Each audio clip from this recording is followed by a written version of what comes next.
හොඳයි. තේරුම් ගන්න. නමෝ තස්ස භගවතු වරහතු සම්මා සම්බුද්දස්ස. නමෝ තස්ස භගවතු අරහතු සම්මා සම්බුද්දස්ස. නමෝ තස්ස භගවතු වරහතු සම්මා සම්බුද්දස්ස. සෑම දිනාටම තෙරුවන් සරණයි. නැවත වතාවක් අපි අද අභිධර්ම පිළිබඳව පාඩමත් එක්ක එක්කාසු වෙනවා. අද දවසේ අපිට තිබෙන පාඩමින් ඒ වගේම අපි මේ කියන්ට ඉදිරිපත් කරගෙන තිබෙන ධර්ම කරුණු මීට පෙර අවස්ථාවලදී වගේම හොඳින් දැන ගැනීමට තේරුම් ගැනීමට සෑම දිනාටම ඥානීය නුවණ බුද්ධිය පහළ වේවා, සිහිය වැඩේවා. ඒ වගේම අකුසල චේතනා අවල් පහළ නොවේවා, මාර බාධක ධර්මත් ඇති නොවේවා, සියල්ල දුර වෙලා යහපත් සාන්ත සමාධිගත මානසිකාරයක් සකස් වේවා. ඒ වගේම ඒ සාන්ත වූ සමාධිගත ඒකාග්‍රතාවෙන් යුක්ත වෙච්ච මානසිකාරයෙන් යුක්තව සිතින් යුක්තව තුනුරුවන්ගේ සරණ පිහිටත් ආරක්ෂාවත් සැලසিলা පෙරකල පුණ්‍ය ධර්මයන්ද ආනිසංස වශයෙන් ඉදිරිපත් වෙලා හොඳින් මේ කියන කරුණු වටහා ගන්නට ශක්තිය ලැබේවා කියලා මම මෛත්‍රියෙන් පළමු කොටම ප්‍රාර්ථනා කරනවා.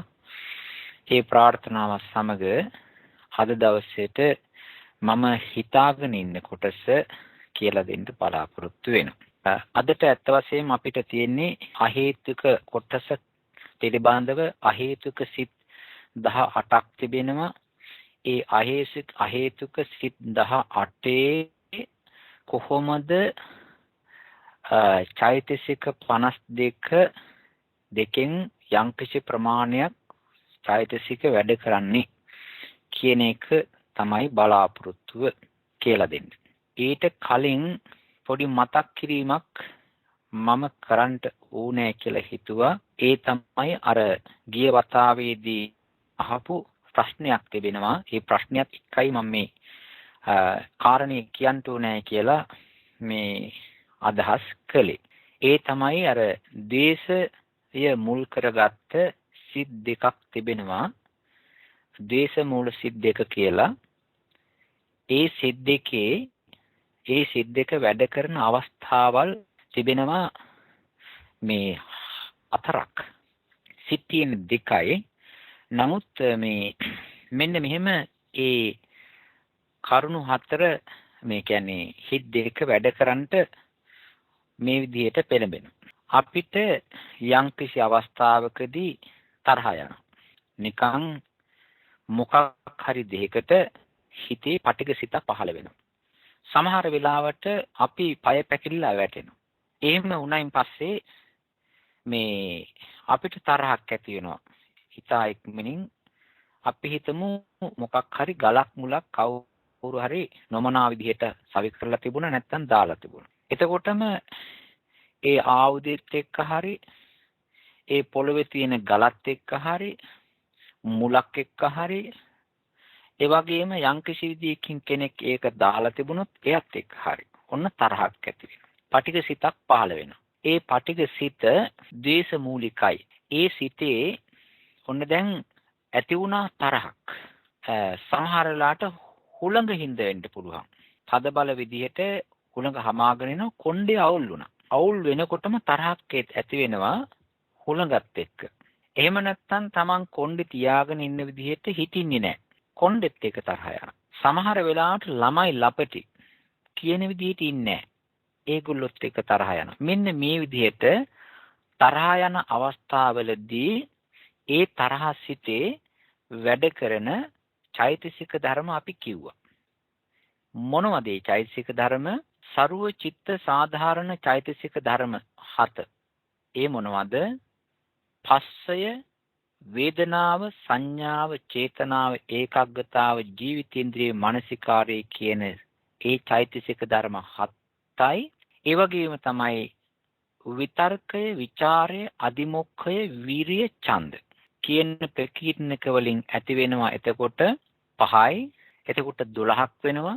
ඊට පස්සේ ඇති වෙනවා මෝහයයි, අහිරිකයයි, අනුත්ප්පයයි, උද්ධච්චයයි, දෝෂයයි. එතකොට මෙතන තිබෙනවා මේ ඔක්කොම චෛතසික ගණන 17ක් වෙනවා. මේ 17 තමයි අර තරහ යන වෙලාවට ඇති වෙන්නේ.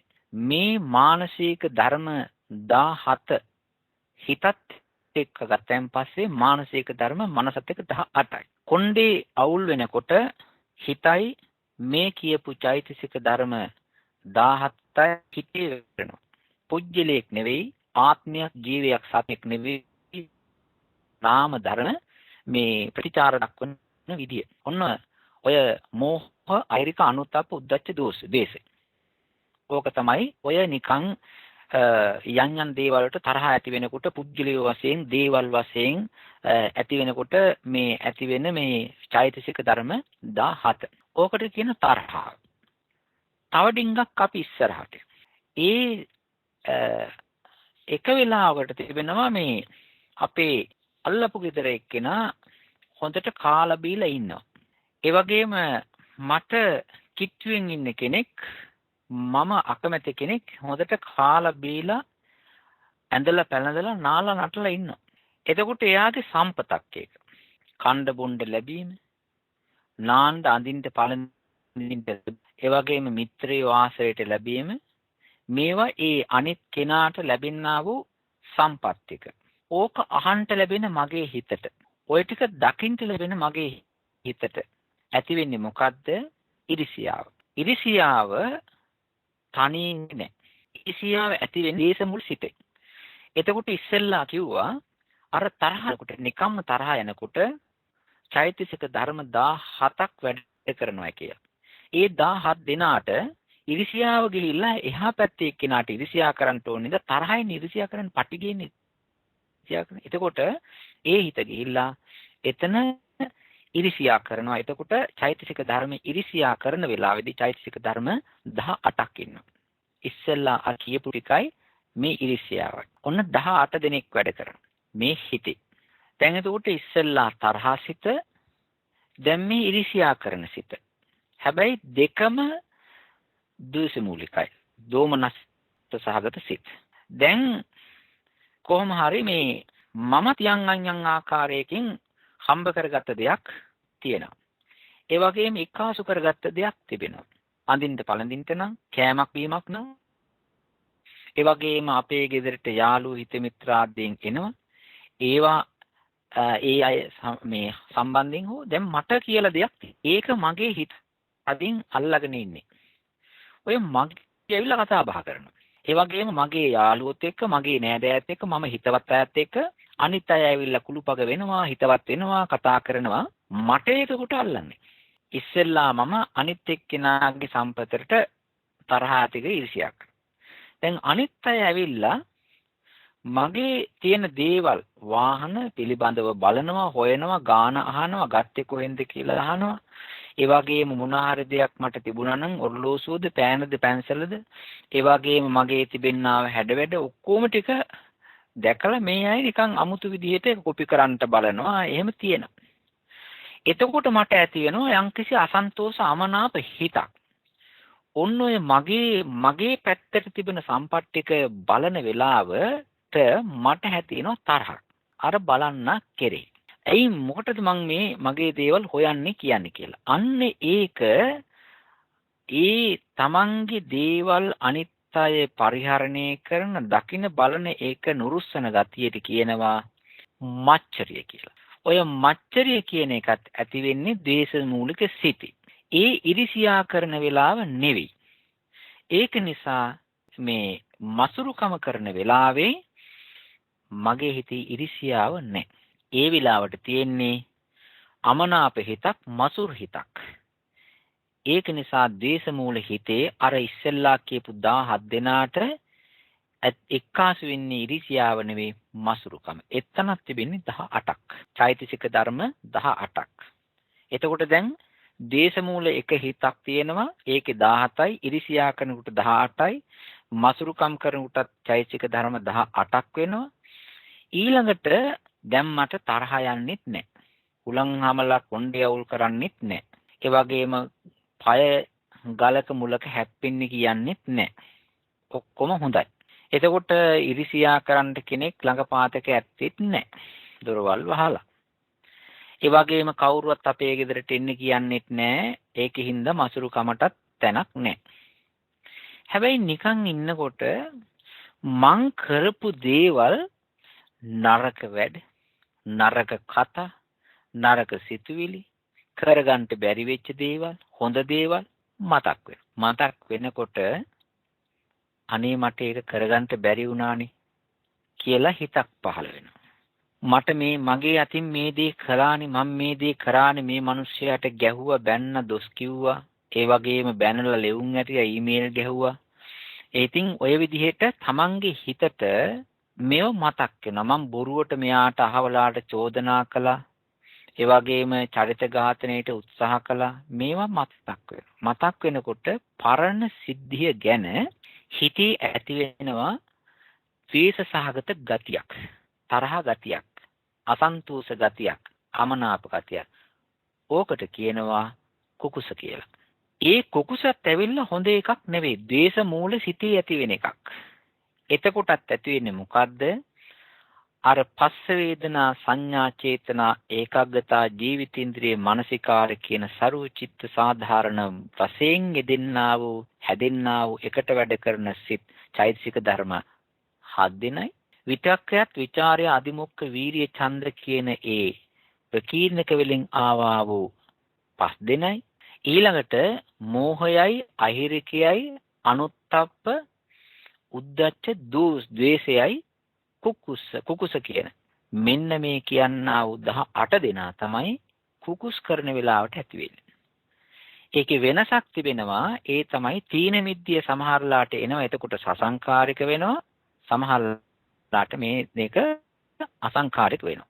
මේ විදිහට ඔය දේශ මූල සිත් දෙකක් තිබුණාට ඉරිසියාවත් එක්ක වැඩ කරනකොට, මසුරුකමත් එක්ක වැඩ කරනකොට, කුකුසත් එක්ක වැඩ කරනකොට මේක ඔක්කොම 4 ආකාරයකට වැඩ කරන බව අපි හොඳට හිතේ දරා ගන්න ඕනේ. හැබැයි කොතන වැඩ කරත් ඉරිසියා කරන්ට ගියත් දේශ මූලයි.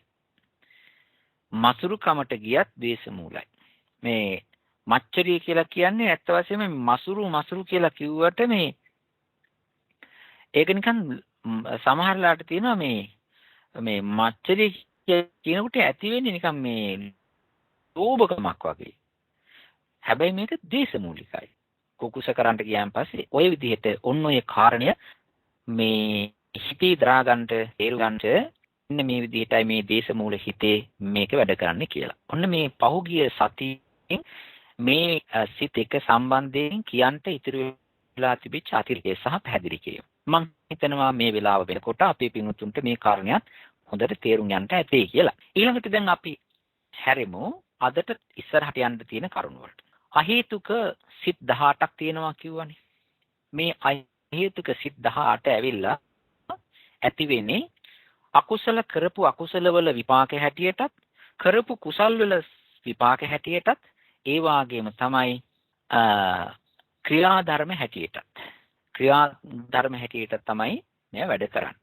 මේ අහේතුක සිත් වල අපි තේරුම් ගන්න ඕනේ අර මුලින් කියපු ලෝභ සිත් වල වගේ, දේශ සහගත සිත් වල වගේ, මෝහ මූල සිත් වල වගේ හේතු නැත කියලා. හේතු වශයෙන් කියන්නේ මොකද්ද? ලෝභ, ද්වේෂ, මෝහ, අලෝභ, අදෝස, අමෝහ. මේවා එකක්වත් මේ වගේ නැහැ. ඒක නිසා කියනවා හේතුක කියලා. මේ අහේතුක සිත්වල පළමුවෙම තියෙන්නේ අකුසල වශයෙන් එන විපාක සිත් 7ක්. මොනවද ඒ 7? ඒ තමයි උපේක්ෂා සහගතව පවතින චක්කු විඥාණය 1, සෝත විඥාණය 2, ගාහන විඥාණය 3, જીවහා විඥාණය 4, කාය විඥාණය දුක්ඛ සහගතයි ඒක 5, උපේක්ෂා සහගත සම්පටිච්ඡනේ සහ උපේක්ෂා සහගත සම්තීරණේ. ඔන්න විපාක සිත් 7 අකුසලයි. මේ අකුසල විපාක සිත් 7 මේ පළවෙනි චක්කු විඥානයේ වැඩ කරන්නේ, ක්‍රියාත්මක වෙන්නේ පස්සය වේදනා සංඥා චේතනා ඒකාගතා ජීවිතින්ද්‍රිය මානසිකාරය කියන සර්වචිත්ත සාධාරණ 7 දෙනා පමණයි. චක්කු විඥාන සිතේ පහළ වෙන්නේ විපාක හැටියට එන චක්කු විඥාන සිතේ පහළ වෙන්නේ මේ කියන සර්වචිත්ත සාධාරණ 7 දෙනා විතරයි. මේක විපාකයක්. ඊළඟට සෝත විඥානෙත් පහළ වෙන්නේ මේ 7 දෙනා පමණයි. ඝාන විඥානෙත් පහළ වෙන්නේ මේ සර්වචිත්ත සාධාරණ 7 දෙනා පමණයි. ඊළඟට ජීවහා විඥානෙ පහළ වෙන්නේ මේ 7 දෙනා පමණයි. ඒ වගේම කාය විඥානෙ පහළ වෙන්නේ මේ 7 දෙනා පමණයි. එතකොට මේ කියන චක්කු විඥාන, සෝත විඥාන, ඝාන විඥාන, ජීවහා විඥාන, කාය විඥාන කියන මේ සිත් පහ තුලම මේවා හේතුක විපාක පහ තුලම ඇති වෙන්නේ මොකද්ද? මේ කියන්නා වූ ਸਰවචිත්ත සාධාරණ චෛතසික පමණයි, වෙන එකක් ඉදින්නේ. ඒක නිසා මේවා විපාක වශයෙන් ඉන්නේ හරි දුර්වල සිත් හැටියට. දැන් මේ අර වීරිය හේම තියෙනවනේ ප්‍රකීර්ණක වල ඒවවත් ටිකක් තියෙනවා නම් ටිකක් හොඳට අතපය ගහලා දාලා එනවා කියලා කියන්න පුළුවන්. මේවා නිකම් මතුවෙන දේවල්. දැන් මෙන්න මෙහෙම එකක් හිතන්න බලන්න.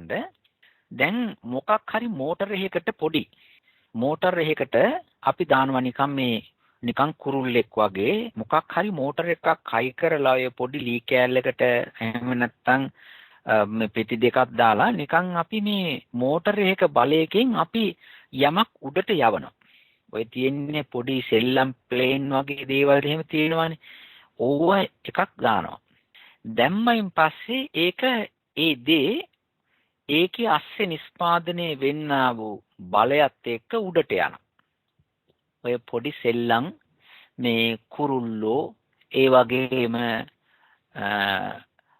මේ ඔය ප්ලේන් වගේ පුංචි දේවල් තියෙන ඒවා මෝටරේ බලයෙන් උඩට යනවා. ඔන්න එක විදියක්.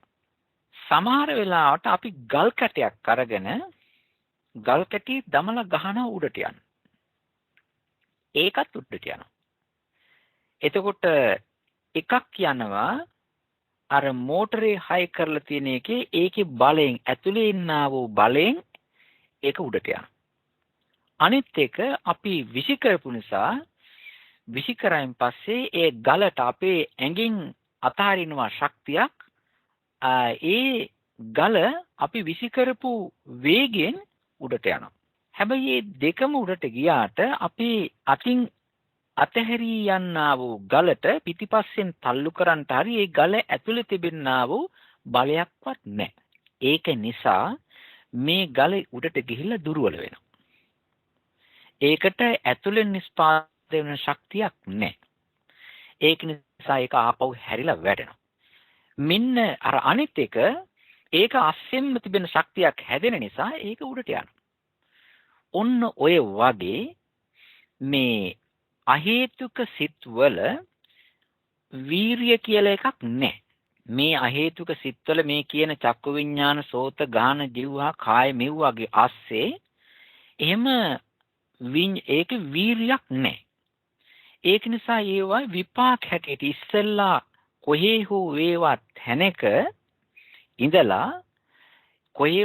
තැනක ඉඳලා කරපු අකුසල වැඩක අකුසල හිතකින් කරපු විසිකිරීම මෙතන නිකන් වැටලා යන. අන්න ඒ වගේ ගතියක් තියෙනවා මේ කියන අහේතුක මේ හිතවල. දැන් බලන්න දැන් ඔය ජීවිතින්ද්‍රිය මානසිකාරය එහෙම නැත්නම් ਸਰවචිත්ත සාධාරණ 7 වැඩ කරන ඔය මේ මුලින් කියපු චක්කු සෝත ගාන දිව්වා කාය කියන ඒ විඥාන පහ පිළිබඳ. තව එකක් තියෙනවා. ඒ තමයි උපේක්ඛා සහගත සම්පටිච්ඡන සිත. ඔකට කියනවා සම්පටිච්ඡන සිත මේ මනෝ ධාතු ගතියකුත් ඔකේ තියෙනවා. එතකොට මේ සම්පටිච්ඡන සිතේ අරමුණක් තමා පැත්තට හරවා ගන්න හිතේ තියෙනවා මෙන්න මෙහෙම එකක්.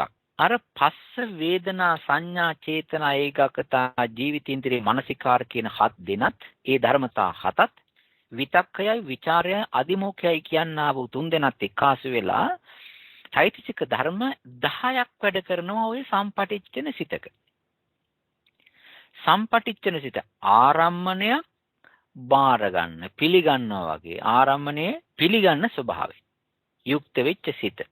දැන් මේකේ චෛතසික ධර්ම 10ක් වැඩ කරනවා. අර කාය මේ හොඳට මතක තියාගන්න චක්කුසෝත ගාන දිවහා කාය කියන ඒ වගේ වැඩ කරන්නේ සරුව චිත්ත විතරයි. සාධාරණ සිත් විතරයි.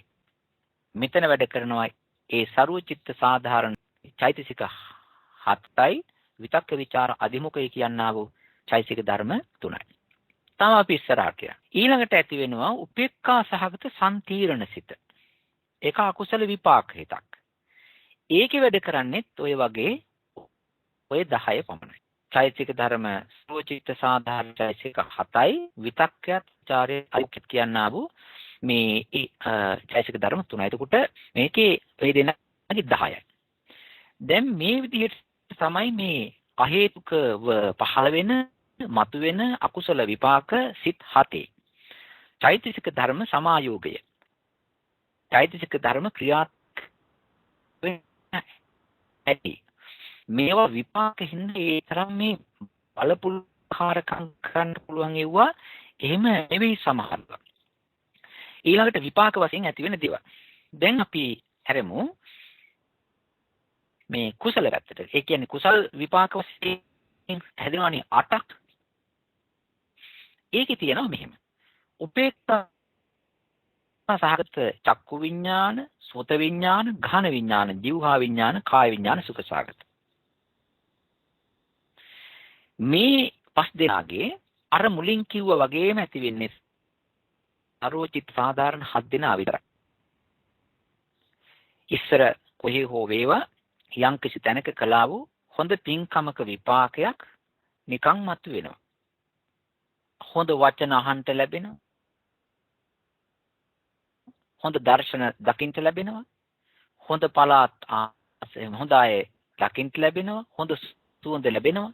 රස හොඳ જીවහා මේ විඥාන පහළ වෙනවා. සැප පහසු කාය විඥාන පහළ වෙනවා. මේ ඔකම ඉස්සලා ඒ වගේ පාටියට මත වෙන සිත්. එතකොට මේ වගේ ඇති වෙන්නේ අර වගේ සරුව චිත්ත සාධාරණ හතයි. ඒ වගේ දැන් අපි හිතමු මේ ඔය ගෙවල් වල ළමයින්ට මේ සෙම් කරන්ට පොඩි කාර්යන දෙනවා. සමහර ඒවාට බැටරිය බෑ. සමහර ඒවාට තියෙනවා. වයින් කරලා මොකද කරන්නේ? අර ඩිම්මින් පස්සේ රූම් ගාලා යනවා. ඒකේ අර වයින් කිරීම නිසා ඒකේ නිෂ්පාදනය වෙනවා මේ එනර්ජියක්, ශක්තියක්. ඒක ඉස්සරහට තල්ලුවලා යන්න.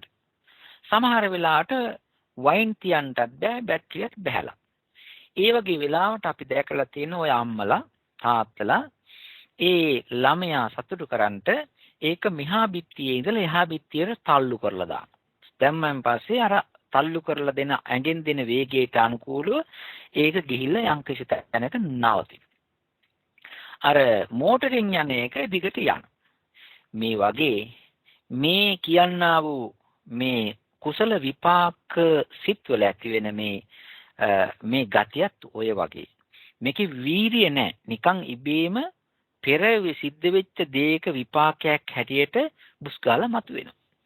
ඒක නිසා මේ අපිට අපි හිතන්න හොඳ නෑ මේ අහේතුක අපිට ඕන විදිහට අඩු වැඩි කරලා හදා ගන්නවා, මවා ගන්නවා, ඇති කර ගන්නවා කියලා එහෙම කරන්නට බෑ. මේක චිත්ත නියාමයකට අනුකූලව සිදුවෙන දේවල්. දැන් අකුසල් සිත් ලෝභ කිරීමක් අපිට ඕනකමින් කරන්න පුළුවන්. ද්වේෂ කිරීමක් ඕනකමින් සිද්ධ කරන්න පුළුවන්. ඔය නිකම් මෝහය හදාගන්න පුළුවන්. ඒ වගේ තමයි මේ කුසල් සිතුත් ඕනකමින් හදාගන්න පුළුවන්. මෙව්ව එහෙම ඕනකමින් මම දැන් හදනවා අකුසල විපාක සිත් ටිකක් මම මවා ගන්නවා. ඕක කරන්න බෑ. මං කුසල විපාක සිත් ටිකක් හදා ගන්නවා දැන් විවේකව ඉන්න ගමන්. ඒක කරන්න බෑ. ඒක එන්නේ ඉබේ එන්නේ. ඒක එන්නේ ඉබේ. මේ කර්ම න්‍යාය, ධර්ම න්‍යාය, චිත්ත න්‍යාය ධර්මයක් තියෙනවා. යම්කිසි තැනක මේ නාම ධර්මයක් නිස්පාදනය වුණාම ඒකේ ආස්සේ තිබෙන gediy වගේ ශක්තිය ඒ විපාක උපදවන්න පුළුවන් ගතිය හින්දා මෙන්න මේ චේතන ඒ චෛතසික ධර්මත් එක්ක මේ සිතුවිලි අහේතුක සිතුවිලි සිත් පහළ වෙන බව අපි තේරුම් ගන්න ඕනේ. ඊළඟට තියෙන ඔය කුසල විපාක ගොඩේ මෙන්න මෙහෙම එකක්. උපේක්ඛා සහගතයි ඒ වගේම හොඳ ආරම්මණය පිළිගන්න සම්පටිච්ඡන සිත. එතන වැඩ කරන්නේත් අර ඉස්සෙල්ලා කිව්වා වගේ ਸਰව චිත්ත සාධාරණ වැඩ කරන ස්පර්ශ ගතිය, වේදනා ගතිය, සංඥා ගතිය, චේතනා කරන ගතිය, ඒකග්ගතා ගතිය, ජීවිතින්ද්‍රිය මානසිකාරය කියනා වූ හත් දෙනත් විතක්ක ਵਿਚාර අදිමුඛ කියන තුන් දෙනත් පමණයි. එතනක් තියෙනවා එතකොට 10ක්. ඊළඟට අපි ගියාම තවත් තියෙනවා මේ සම්තිරණ සිද්ද එකක් සෝමනස්සයි එකක් උපේක්ෂයි. ඔය කුසල විපාක පැත්තේ තියෙනවා සෝමනස්ස සම්තිරණේ කියලා සිතක්. ඒකේ තියෙනවා මෙන්න මෙහෙම එකක්. සෝමනස්සනේ. සෝමනස්ස හින්දා සරුවචිත්ත සාධාරණ චෛතසික ධර්ම 7යි විතර්කයයි විචාරයයි අදිමෝක්ඛයයි ප්‍රීතිය කියනා වූ චෛතසිකයේ යෙදෙනවා. එතකොට වෙනවා 11ක්. ඒ වෙන්නේ සෝමනස්ස සහගත ගතිය නිසා. ඒක නිසා ප්‍රීතිචෛතසිකයේ යෙදෙන හින්දා තමයි ඒ සිත සෝමනස්ස සහගතයි කියලා හඳුන්වන්නේ. තව එකක් තියෙනවා උපේක්ෂා සහගත සම්තිරණය කියලා. ඒ උපේක්ෂා සහගත සම්තිරණ සිතේ ඇති වෙන්නේ ප්‍රීතිය නැති නිසා අර 10 විතරයි. විතක්ක ਵਿਚාර අධිමුඛ කියන 10 විතරයි. දැන් මේවා දිහා බැලුවයින් පස්සේ මේවා එක මණ්ඩියට හිතක් පහළ වෙනකොට අපි හිතමු මේ දැන් හිතෙන්න පුළුවන් මේ කෙනෙකුට දැන් ඇත්තට මේ කුසල් කරනකොට නම් පින්සිට පහළ වෙනවා ඒක තේරුම් ගන්න පුළුවන්. පව් කරනකොට නම් අකුසල් සිත් පහළ වෙනවා ඉරිසියා මසුරුකම් එව්ව තේරුම් ගන්න පුළුවන්. මේ මෙව්ව කොයි හරියද එන්නේ කියලා. මේ මෙව්ව කොයි හරියද එන්නේ මොන වෙලාවටද උදේද දවල්ද හැන්දෑවද. ඊළඟට එළියට බැස්සමද ගේ ඇතුලේ ඉන්නකොටද. ඔහොම විතරක පහළ වෙන්න පුළුවන් අපේ මේ අහගෙන ඉන්න ශ්‍රාවක පින්වතුන්ට. ඒ ගැන කතා කරන්න අපිට තව ටිකක් කල් තියෙනවා. ඒක නිසා මේ සිත් පහළ වෙන තැන් හරිය ඒ ඒරියා එක පිළිබඳව තේරුම් ගන්නට අපි කලබල වෙන්නේ නැතුව මේ සිත්වල තිබෙනා වූ චෛතසික සමායෝගය මිශ්‍රණය විතරක් අපි තේරුම් ගනිමු. දැන් මේවා නාම ධර්ම. මේ අපි කතා කරන්නේ නාම ධර්ම. තව රූප ධර්ම සම්බන්ධයෙන් කිසිම අත ගැහිල්ලක් ඇඟිලි ගැහිල්ල මොකක්වත්ම නැහැ. අපි යන්නේ දැන් මේ එකපාරක් අපි ඉගෙන ගත්තා සිත් 89 කෙටියෙන් මොනවද ඒ කියලා නම් ගම් වශයෙන් මාක් කරගෙන ගියා භූමි වශයෙන් හැඳුන්වා ගත්තා ඒ වගේම එක්තරා ප්‍රමාණයකට වැටි කරගන්න විදිය තේරුම් ගත්තා ඊළඟට චෛතසික 52ක් තියෙනවා ඒ චෛතසික 52 පිළිබඳව කෙටි විග්‍රහයක් අපි හදාගත්තා තව මේවත් එක්ක එක්කාසු කළ අපි තව තේරුම් ගන්නට උත්සාහ දැරිය යුතුයි ඊට පස්සේ සිත් ටිකක් දැනගෙන චෛතසික ටිකක් හඳුනාගෙන ඊට පස්සේ ඒ සිත් චෛතසික කොහොමද එක්කාසු වෙලා වැඩ කරන්නේ කියන කතා බහ තමයි දැන් අපි මේ කරගෙන යන්නේ. දැන් එතකොට අකුසල අහේතුක සිත් 7යි කුසල අහේතුක සිත් 8යි කියන මේකේ චෛතසික ධර්මයන් එක්කාසු වෙලා වැඩ කරන පිළිවෙල තමයි දැන් මේ කිව්වේ. තවත් අපිට තිබෙනවා මේ සිත් 3ක්. ඒ තමයි අහේතුක ක්‍රියාසිත 3. ඒ අහේතුක ක්‍රියාසිත 3 එකක් තමයි පංචද්වාරා වර්ජන ක්‍රියාසිත අනිත් එක මනෝද්වාරා වර්ජන ක්‍රියාසිත අනිත් එක හසිතුප්පාද ක්‍රියාසිත. මේ පංචද්වාරා වර්ජන ක්‍රියාසිතේ ඇති වෙන්නේ සරුවචිත්ත සාධාරණ 7 දෙනයි විතක්ක ਵਿਚාර අදිමුඛ කියන 3 දෙනයි එතනත් වැටෙන්නේ 10යි. මේකට වීරියක් එහෙම නැහැ. මේ වීරිය ඇති වෙන්නේ නැහැ. මේ එකක් තමයි පංචද්වාරාවර්ජනේ වීරියක් ඇති වෙන්නේ නැහැ. මනෝද්වාරාවර්ජනේට යන. මනෝද්වාරාවර්ජනේ ඇති වෙනවා මෙහෙම. සරුවචිත්ත සාධාරණ වශයෙන් කතා කරන චෛතසික ධර්ම 7 දෙනයි විතක්ක චෛතසිකයයි විචාර චෛතසිකයයි අධිමොක්ඛ චෛතසිකයයි සහ ඒකේ ඇති වෙනවා වීරිය කියන ගතිය. ඔය මනෝද්වාරාවර්ජන සිතේ වීරිය කියන චෛතසිකයේ ඒකේ යෙදෙනවා. එතකොට එතන ඇති වෙනවා චෛතසික ධර්ම 11ක්. අපි මතක තියාගත යුතු පංචද්වාරාවර්ජන හිතේ ඇති වෙන්නේ චෛතසික 10යි. මනෝද්වාරාවර්ජන හිතේ ඇති වෙන්නේ චෛතසික ධර්ම 11යි.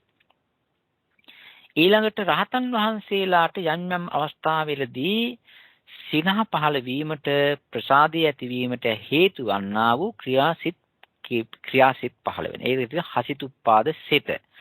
අන්න ඒ අපි හිතමු හසිතුප්පාද හිත පහළ වුණු රහතන් වහන්සේට ඒක කුසලුත් නෙවෙයි ඒක අකුසලුත් නෙවෙයි ඒක ක්‍රියාචිත්ත මාත්‍රයක් පමණයි. ඒ ක්‍රියාචිත්ත මාත්‍රය ඇති වෙන්නේ අර සරුවචිත්ත සාධාරණ 7 දෙනයි විතක්ක විචාර අධිමුඛ විරිය සහ ප්‍රීති කියන චෛතසිකය. හේතුව හිනහ පහළ වෙනවනේ. අපි අහලා තියෙනවා මුගලන් මහරහතන් වහන්සේ රජගහනුවර ගිජ්ජකූට පර්වතයේ ඉඳලා පල්ලෙහාට බැහැගෙන වැඩම කරගෙන ආවේදී යම් යම් പ്രേත සත්වයෝ අමනුෂ්‍ය සත්වයෝ දැකලා සිනා පහළ කරයි කියලා. අන්න හසිතුපාද සිත පහළ වෙච්ච තැන. ඒ හසුතිපාද හිත උන්වහන්සේට පව් සිද්ධ වෙන්නෙත් නැහැ, පින් සිද්ධ වෙන්නෙත් නැහැ. ඒ වගේම තමන් වහන්සේගේ ජීවිතයේ බේරීමක් පිළිබඳව හිතනකොට උන්වහන්සේට ඇතිවෙනා වූ මේ ප්‍රබෝධමත් හිතක් ඇති වෙනවා. ඒ ප්‍රබෝධමත් හිතේ හිනහ පහළ වෙන සිතේ පහළ වුණේ ධර්මතා කීයද? සරුවචිත්ත සාධාරණ ධර්ම 7යි. ඒ වගේම විතක්ක විචාර අධිමුඛ වීරිය ප්‍රීත කියනා වූ මෙන්න මේ 5යි. මේ 12 දෙනා. මෙන්න මේ චෛතසික 12 තමයි මේ ඇති වෙන්නේ මේ හසිතුප්පාද හිතේ. ඒකට දැන් මෙන්න මේ විදිහට අපි ක්‍රියාසිත තුනේ තිබෙනා වූ චෛතසික ධර්ම සමායෝගයේ මිශ්‍රණයේ තීරුම් ගන්න ඕනේ. ඒ වගේම අර අකුසල අහේතුක කුසල අහේතුක වල තිබෙනා වූ චෛතසික ධර්ම සමායෝගය ওই විදිහට තේරුම් ගන්න. මේවා එකක් තමයි තේරුම් ගත යුතුයි. මේවා මේ විපාක සිත් වශයෙන් එන ඒවා හරි දුර්වලයි. ඒකින්ද දැන් ওই වීරිය තියෙනවා කියලා කිව්වට ඒ වීරිය තියෙන එක හේතුවක් ඉස්සරහට එනකොට මේ අමුතුවෙන් වීරිය දාලා ඕක මේ හිනහ වෙන්නේ නැහැ. ඒක ඉබේම ඒ කාරණයක් එක්ක සචේතනිකව සිද්ධ මේ කියන්නේ චෛතසික සමායෝගයත් එක්ක සිද්ධ වෙනවා. ඒක නිසා මේ අහේතුක සිත් අර සහේතුක සිත් වගේ ප්‍රබල ඒවා නැහැ. හැබැයි මෙහෙම එකක් තියෙනවා අහේතුක සිත් සහේතුක ඒවට එක්තරා විදිහක උපකාරයක් වෙනවා. ඒවා අපි අනාගතයේදී යම් අවස්ථාවකදී කතා කරන්නට සිද්ධ වෙනවා අනිවාර්යයෙන්ම. ඒක නිසා දැන් අද මම මේ විදිහට ගොනු කරලා මේ පින්වුතුන්ට මේ කතා කළේ මේ කියන්නා වූ අහේතුක සිත් 18 දෙන චෛතසික ධර්ම පිළිබඳවයි. ඉතින් මේ අපි අමතක කරන්න හොඳ නැහැ මේ අහේතුක සිත් කියන ඒවා මේ තේරුම් ගන්නට මේ ටිකක් අමාරු අපිට මේ තේරෙනවායි කියලා හිතාගෙන හිටියත් අපිට එහෙම ලේසියෙන් තේරුම් ගන්නට බෑ. අපි උත්සාහ කරන්න ඕනේ. ඒ නිසා මම මේ වෙලාවේදී හැම දිනාටම ආශිර්වාද කරනවා මේවා හොඳින් තේරුම් ගන්නට මේ ශක්තිය ලැබේවා කියලා. ඒ වගේම දැන් අපි මේ මෙතනින් ඉස්සරහට යනකොට තව ටිකක් මේ පිළිබඳව සාකච්ඡා කරලා විග්‍රහ කරගෙන පැහැදිලි කරගෙන ඉදිරියට පියවරක් තබන්න අපි අධිෂ්ඨාන කරගනිමු. දැන් මම මේ වෙලාවේදී මේ කෙටියෙන් මේ ටික කියලා දුන්නා. මේ පින්වත් හැම දිනාටම අවස්ථාව සලසා දෙනවා මේ ඉදිරියට තිබෙන සිත් පිළිබඳව කතා කරන්නට පෙර ආතුව මේ සම්බන්ධයෙන් තිබෙනා වූ දේවල් පැහැදිලි කරගන්නට ප්‍රශ්න යොමු කරන්න කියලා. ඒ නිසා ප්‍රශ්නත් එක්ක අපි ඉස්සරහට ගමන් කරමු. මේ දැන් ප්‍රශ්නේ තියෙනවා අහන්න සූදානම් වෙන්න සෑම දිනාටම ධර්ම අවබෝධය වේවා කියලා මම මෛත්‍රියෙන් පින් දෙමින් ප්‍රාර්ථනා කරනවා. තෙරුවන් සරණයි. තෙරුවන් සරණයි සියලු දෙනාටම ගරුතර ස්වාමීන් වහන්සේ. මෙතනදී මේ කෙනෙකුට තරහ ඇති වුණා නම් නැත්නම් බය වගේ දෙයක් ඒකෙදි බය ඇති වෙන්නේ මොන චෛතසිකයේද කියලාත් මම අහන්න ඒක වෙනම ප්‍රශ්නයක්. මේ තරහ ඇති වුණාම තරහ දිගට පවතින්නේ කොහොමද? මේ සිත ඇති වෙන සිතත් එක්කම චෛතසික නැති වෙලා යනවනම් සිත අරමුණු කරනකොටම ඒ අරමුණත් එක්ක සිත පහළ වෙලා සිතත් එක්කම නැති වෙලා යනවා. මේ දිගට දවස් දෙකේ තුනේ කොහොමද මේ තරහ පවතින්නේ? සිත ඒ තරහ සිත නැවත නැවත ඇති වෙන හින්දාද? තෙරුවන් සරණයි. මේ මෙහෙම එකක් තියෙනවා.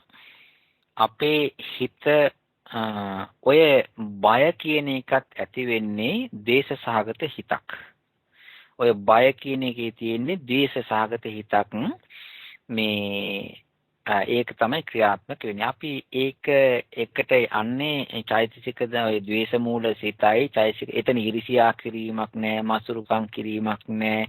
ඒ වගේම මේ කුකුසක් ඇතිවීමක් නැහැ, පසුතැවීමක් නැහැ. මේක කෙලින්ම ද්වේෂ සහගතයි. කෙලින්ම අර මං කිව්වේ මේ කොණ්ඩේ අවුල්ුණත් හුළඟට අපේ කකුල මුලක ගලක පැටළුණත් අර අන්නේ ඒ වගේ දේශ සහගත කෙලින්ම අමු දේශ සහගත හිතක්. එතකොට ඒක අපි එහෙම පැත්තකින් තියලා ඕක මේ ওই චෛතසික කතාවත් ටිකක් පැත්තකින් තියලා දේශ සහගත එකක් පැත්තකින් තියලා මෙන්න මෙහෙම හිතමු. දැන් මේ අපි කෑම කනකොට එක් අනලා කෑම ටිකක් කටට දාගන්න. දාලා හපනවා. ඔන්න ඊට පස්සේ ගිල්ලා. ඒ වගේ තවත් එකක් තියෙනවා. දැන් මේ අපේ හිතේ තියෙනවා මේ එක ස්වභාවයක්. ඒකට කියනවා දැන් අපි හිතමු ඇහෙන් මොකක් හරි රූපයක් දකිනවා කියලා. ඒ ඇහෙන් රූපය දකිනවා කියලා කියන්නේ මේ සජීවීව තිබෙන්නා වූ රූප ආරම්මණයකට අපේ හිත ගිහිල්ලා කෙලින්ම සම්බන්ධ වෙනවා. ඕක සම්බන්ධ වෙලා කෙලින්ම ඕක කොටාගෙන එනවා. මඤ්ඤු කාලා හරගෙන ඉන්නා වගේ, කොස් ගෙඩියක් කඩාගෙන ඉන්නා වගේ කොහොම හරි ඕක අර අමු වෙන් තියෙන මේ සජීවී රූප ආරම්මණය කෙලින්ම පංචද්වාරා වචනේ හරහා ගිහිල්ලා චක්කු විඥානේ හරහා ගිහිල්ලා ඕක ගහගෙන එනවා. ගහගෙන ඇවිල්ලා ඕක ඇතුළට ගෙනිනවා. හිත ඇතුළේ දාගන්නවා. මේක අභිධර්ම කතාවේ හැටියට නෙමෙයි, මේක දැන් සාමාන්‍ය ලෝක ස්වභාවය හැටියට මේ කියන්නේ. මේක අරගෙන ඇතුළට ගිහිල්ලා ඊට පස්සේ මොකද කරන්නේ? අමුයෙන් ගත්ත ඒ ආරම්මනේ හිතේ දාගන්නවා. හිතේ දාගත්තන් පස්සේ ඒක මේ පංචද්වාරා වජ්ජනේට හේවත් මේ චක්කු විඥාණයට සම්බන්ධ නැති භූත ගාන ජීව කාය විඥාණයෙන් සම්බන්ධ නැති නමුත් ඒ වගේ ගත්ත දෙයක් ඊට පස්සේ මොකද කරන්නේ? පස්සේ ඒක මනෝවිඥාණයට සම්බන්ධ කරගත්ත, මනෝවිඥාණයට කනෙක්ට් කරගත්ත, මනෝවිඥාණයට මේ ගැට ගහගත්ත මේ ධර්ම ස්වභාවයක් බවට පත් වෙනවා. දැන් මේ අපි හිතමු මෙහෙමත්. ඇහැ කියලා කියන්නේ හැන්දක් වගේ කියලා. කෙලින්ම ඇහැ දිගෑරියා පිටපැත්තේ තිබෙන රූපයක් කෙලින්ම බෙදාගත්තා ඇතුලේ හිතට. ඊට පස්සේ මනෝවිඥාණය මොකද කරන්නේ? ඒකට මේ ඇහෙන් අරගෙන දීපු ඒ රූපය ඒකට මේ මනෝ ධර්මයක් හැටියට, ඒ කියන්නේ ධර්මයක් හැටියට මනසට හිතා ඉන්න, මනසට මෙනෙහි වෙන්න, මනසට උලුප්පින්න ඇස් දෙක පියාගෙන හිතා ඉන්න ප්‍රධාන ආරම්මණයක් වෙනවා. අපේ සාමාන්‍ය ජීවිතයේ කටයුතු කරනකොට යමක් බලනකොට මේ අපි ඩ්‍රයිවිං කරගෙන බලා හිටියත් ඒ වගේම මේ පංචද්වාරාව මේ ඉන්ද්‍රිය ධර්මයන්ගෙන් ග්‍රහණය ගන්න ඒවා අඩුයි. ඒකෙන් දෙපාරක් කොටා ගත්තොත් අපි හිතමු 5 වතාවක් මේ බලලා මේ පිටපැත්ත බලලා මේ අපි ගන්න ඒ රූපේ ඇතුළට දාලා කෝටි ප්‍රකෝටි වතාවක් මනෝවිඤ්ඤාණ වශයෙන් හසුරුවන එක තමයි කරන්නේ. ඒක තමයි ස්වභාවය. මනෝවිඤ්ඤාණ යනවා වැඩි. ඒකට මනෝවිඤ්ඤාණයට නිකන් ගිහිල්ලා ඉන්න බෑනේ. ඒ මනෝවිඤ්ඤාණය කරන්නේ මොකද්ද? ඒ ඇතුලේ බැඳගත්ත, ඇතුලේ ග්‍රහණය කරගත්ත සාමාන්‍ය කියන සංඥාව කියලා කියනවා, මතකය කියලා කියනවා. ඔය මොන දේවල් කරත් මනෝවිඤ්ඤාණයට මේ ඒකට ඇති වෙන්නේ මොකද්ද? මේ කොටාගත්ත, ගහගත්ත, බෑග් එකට දාගත්ත ඒක ධර්මාරම්මණයක් හැටියට ඉලිපෙනවා. ඔන්න එක තමයි ඔගේ සිද්ධිය. තව ඩිංගක් කියන්න. සමහර වෙලාවට ඔය ආරම්මණය මේ බාහිර තිබෙන ආරම්මණය හිත ඇතුළට ගන්නකොට මෙන්න මෙහෙම එකක් වෙනවා. මේ සමහර වෙලාවට ඔය චක්කු විඤ්ඤාණයෙන් ගන්න ආරම්මණය ඒ තරම් හයිය ඇති ආරම්මණයක් නෙවෙයි. ගැම්මට ගන්න. ඒ ආරම්මණය එක්ක දුර්වලයි. එහෙම නැත්නම් ඒ වෙලාවට ආලෝකයේ මදි. මොනවා හරි නිකන් අඩුවක් පාඩුවක් වෙලා නිකන් දුර්වල ගතියකින් තමයි ඒක ඇතුළට හිත ඇතුළට බෙදාගන්නේ. ඔය වගේ දෙයක් වුණාම මනෝ විඤ්ඤාණේ ඒ තරම් දිගට වැඩ කරන්නේ ටිකක් ඔය නිකන් ඔය විනාඩියක් දෙකක් හිතලා ඒක අමතක කරනවා. අමතක වෙලා යනවා. ඒක හේතුව ඒ ගන්න වෙලාවේ හොඳට ගත්තේ නැහැ. ඒක වෙන එකක් හිතා ඉඳලා හරි එහෙම නැත්නම් වෙන කෙනෙක් කියලා කතා කරා ඒක ගන්න බෑ. දැන් අපි ඉගෙන ගන්නකොට කියනවනේ ළමයි. හොඳට අහගෙන ඉන්න. හොඳට අවධානයෙන් අහගෙන ඉන්න. මේ මම ප්‍රශ්න අහනවා කියලා ඔහු කියන. සමහර ළමයි ඉන්නවා ඒගොල්ලන්ට කොච්චර කිව්වත් ඒගොල්ලන්ගේ අර සද්දේ ගියාට ඒක ගන්නෙ නැහැ. ඒක නිසා ඒගොල්ලන්ට පස්සේ ඇහුවත් උත්තර දෙන්න මතක නැහැ. ඔය වගේ අපි බලන දේවල්, අහන දේවල් කෝච්චි පාර අයිනේ ඉන්න මිනිස්සයාට මේ කෝච්චිය ගියා කියලා ගාණක් නැහැ.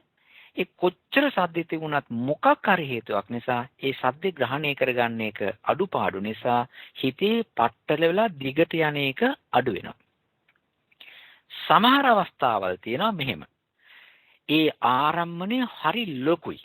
හරි විශාලයි. එහෙම නැත්නම් වැදගත්කමින් වටිනාකමින් හරි වැඩි. ඔය වගේ අරමුණක් ආවයින් පස්සේ ඒක ගිහිල්ලා මහා එන ලොකු ගෙඩිය වගේ ගිහිල්ලා ඇතුළට පෙරාගත්තාන් පස්සේ පෙරලා ගත්තම චක්කු විඤ්ඤාණය හරි සෝත විඤ්ඤාණය හරි මේ මනෝ විඤ්ඤාණය කරන්නේ මොකද්ද? ඕක ඇතුලේ දාගෙන දවසේම කකාර ඉන්නවා. ඊට පස්සේ දවසේ සති ගණන් කියවනවා, හිතනවා, මෙනෙහි කරනවා. ඔය ටික දාගෙන යනවා. හේතුව ඒ ආරම්මණය ගන්න වෙලාවේ හිතේ අපි දාලා තියෙන සංකල්පයට අනුකූලව ඒක මහ විශාල හොඳ වටිනාකමකින් අගයකින් යුක්ත වෙච්ච ආරම්මණයක් නිසා. බයට කියන්න තියෙන්නේ තෝකයි. බය කියලා කියන්නේ හිත ගස්සන, හිත තිගස්සන, හිත ඒක අපි හිතමු මෙහෙම එක පාරම නිකන් යක්ෂ ආවේශයක් වෙච්ච මේ ඇස් දෙක එළියට පැනපු ඒ වගේම ලේ පෙරිච්ච දත් විලිසිච්ච මේ සම්පූර්ණ කොණ්ඩේ අවුල් වෙච්ච මහ විකාර භයානක යක්ෂ රූපයක් කොන්න මතුවෙනවා. ඒ යක්ෂ රූපයක් වගේ මතුවෙච්ච ගම ඒක මේ හිත චක්කු විඤ්ඤාණය නිකන් අමුතුම තාලයකට තමයි මේක ගහගන්නේ. ඒ ගහගත්ත ගමම හිත දේශ සහගත ඇති වෙනවා. ඊට පස්සේ මොකද වෙන්නේ? මනෝ විඤ්ඤාණයට ඕක ගියාම ඕක හරි ප්‍රබල විදියට ඕක කෙටිලා තියෙන්නේ. ඒක නිසා දිගින් දිගට මොකද වෙන්නේ? මේ මනෝ විඤ්ඤාණයට අමුතුවෙන් හිතන්න ඕනේ නැහැ. ඒක බරපතල විදියට ඒ මනෝවිඤ්ඤාණය ඒකට කියනවා ආරම්මන ශක්තිය. ඕක කියන්න තියෙන්නේ මෙතන නෙවෙයි. අපි යම්කිසි දවසක ප ဋ ාණේ කතා කරනකොට තියෙනවා මේ ආරම්මන ප්‍රත්‍ය කියලා. ඔය ආරම්මන ප්‍රත්‍යය කතා කරනකොට එතනදී තමයි හොඳම තැන. මේ ඔය අරමුණේ තිබෙනවා ගරු ගතියක් කියන බර ගතියක්. ඔය යක්ෂ රූපේ විලිසිච්ච ඒකේ තියෙනවා මේ හරි බර ගතියක්. ඒකට කියනවා ගරු ආරම්මන, බර ආරම්මන. ඒ බර ආරම්මනේ කියලා දඩස් කාලා හිතට වැටුණාන් පස්සේ ඒකේ හිතින් එහෙම ලේසියෙන් යන්නේ නැහැ. අන්න ඔය කාරණේත් ඕක හැම වෙලාවෙම ඇස් දෙක පියාගත්ත ගමන් ඒක බරට තියෙන නිසා ඉතින් ධර්මාරම්මණයක් හැටියට ටක් ගාලා මතුවෙනවා. මිනිස්සු බය වෙන්නේ ඔන්න ඕක හින්දායි. රැයට බය වෙනවා ඒක වැඩියෙන් හිතපු නිසා හිතට අමතක කරන්න බෑ. ආන්න ඔය සිද්ධිය වෙනවා. ඒ වෙලාවටත් ඇති වෙන්නේ මොකද්ද? අර කියන්නා වූ දේශ සහගත හිත තමයි හේතුව. අයින් කරගන්න ඒක මේ හිතෙන් ඒක අමතක වෙලා යන්නේ නැති ස්වභාවයකටපත් වෙන නිතර මනෝ විඥානේ ඒකට පැන නගිනවා. ඒකට පැන නගින. ඒක තමයි සිද්ධ වෙන්නේ. ඒ ගතිය තමයි සිද්ධ වෙන්නේ. එතකොට සිද්ධ වෙන්නේ මොකද්ද? ද්වේෂ සහගත සිතුවිලි තමයි. ඒ කියන්නේ ආරම්මණය, මනෝ ආරම්මණය වුණාට ධර්මාරම්මණයක් වුණාට ඒක මේ හිත කැමති නැහැනේ. ඉතින් ඉස්සෙල්ලා අර කොටාගෙන තියෙන බලයෙන් හින්දානේ මේක මතුවේවි එන්නේ. අන්න ඕක තමයි ඔතනදී සිද්ධ වෙන්නේ. මම හිතනවා මේක තේරුම් ගන්නට පුළුවන් වෙන්න ඇති කියලා. යම්කිසි අපහැදිලි ස්වභාවයක් ඕකේ ඇතනම් තව වතාවක් අහන එක හොඳයි කියලා මෛත්‍රියෙන් මතක් කරනවා. තෙරුවන් සරණයි. තෙරුවන් සරණයි ස්වාමීන් වහන්සේ. තෙරුවන් සරණයි ස්වාමීන් වහන්සේ. මේ ඔතනදී හේතුක සිත්වලදී අර සුඛ සහගත කාය විඥාන සිත කියලා කියනවත් අටවෙනි හිත සෝමනස්ස සහගත සම්තිර්ණ කියලා කියනවත් එතන සුඛය කියලා කියනවත් මෙතන සෝමනස්සය කියලා කියනවත් හේතුව තව පොඩ්ඩක් පැහැදිලි කරන්න හොඳයි. අත සුඛ සහගත කාය විඥානයේදී ප්‍රීතිය එදෙන්නේ නැත්තේ ඇයි ස්වාමීන් වහන්සේ? තෙරුවන් සරණයි.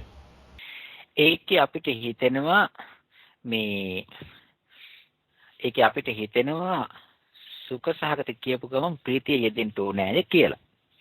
හැබැයි මේ ඕකේ තියෙන්නේ මෙහෙම එකක්. අර උපේක්ෂා සහගතව වැඩ කරන මේ විඥාන වල මෙහෙම එකක් තිබෙනවා. මේ ආරම්මනේ ස්පර්ශ කිරීමේ. දැන් අපි හිතමු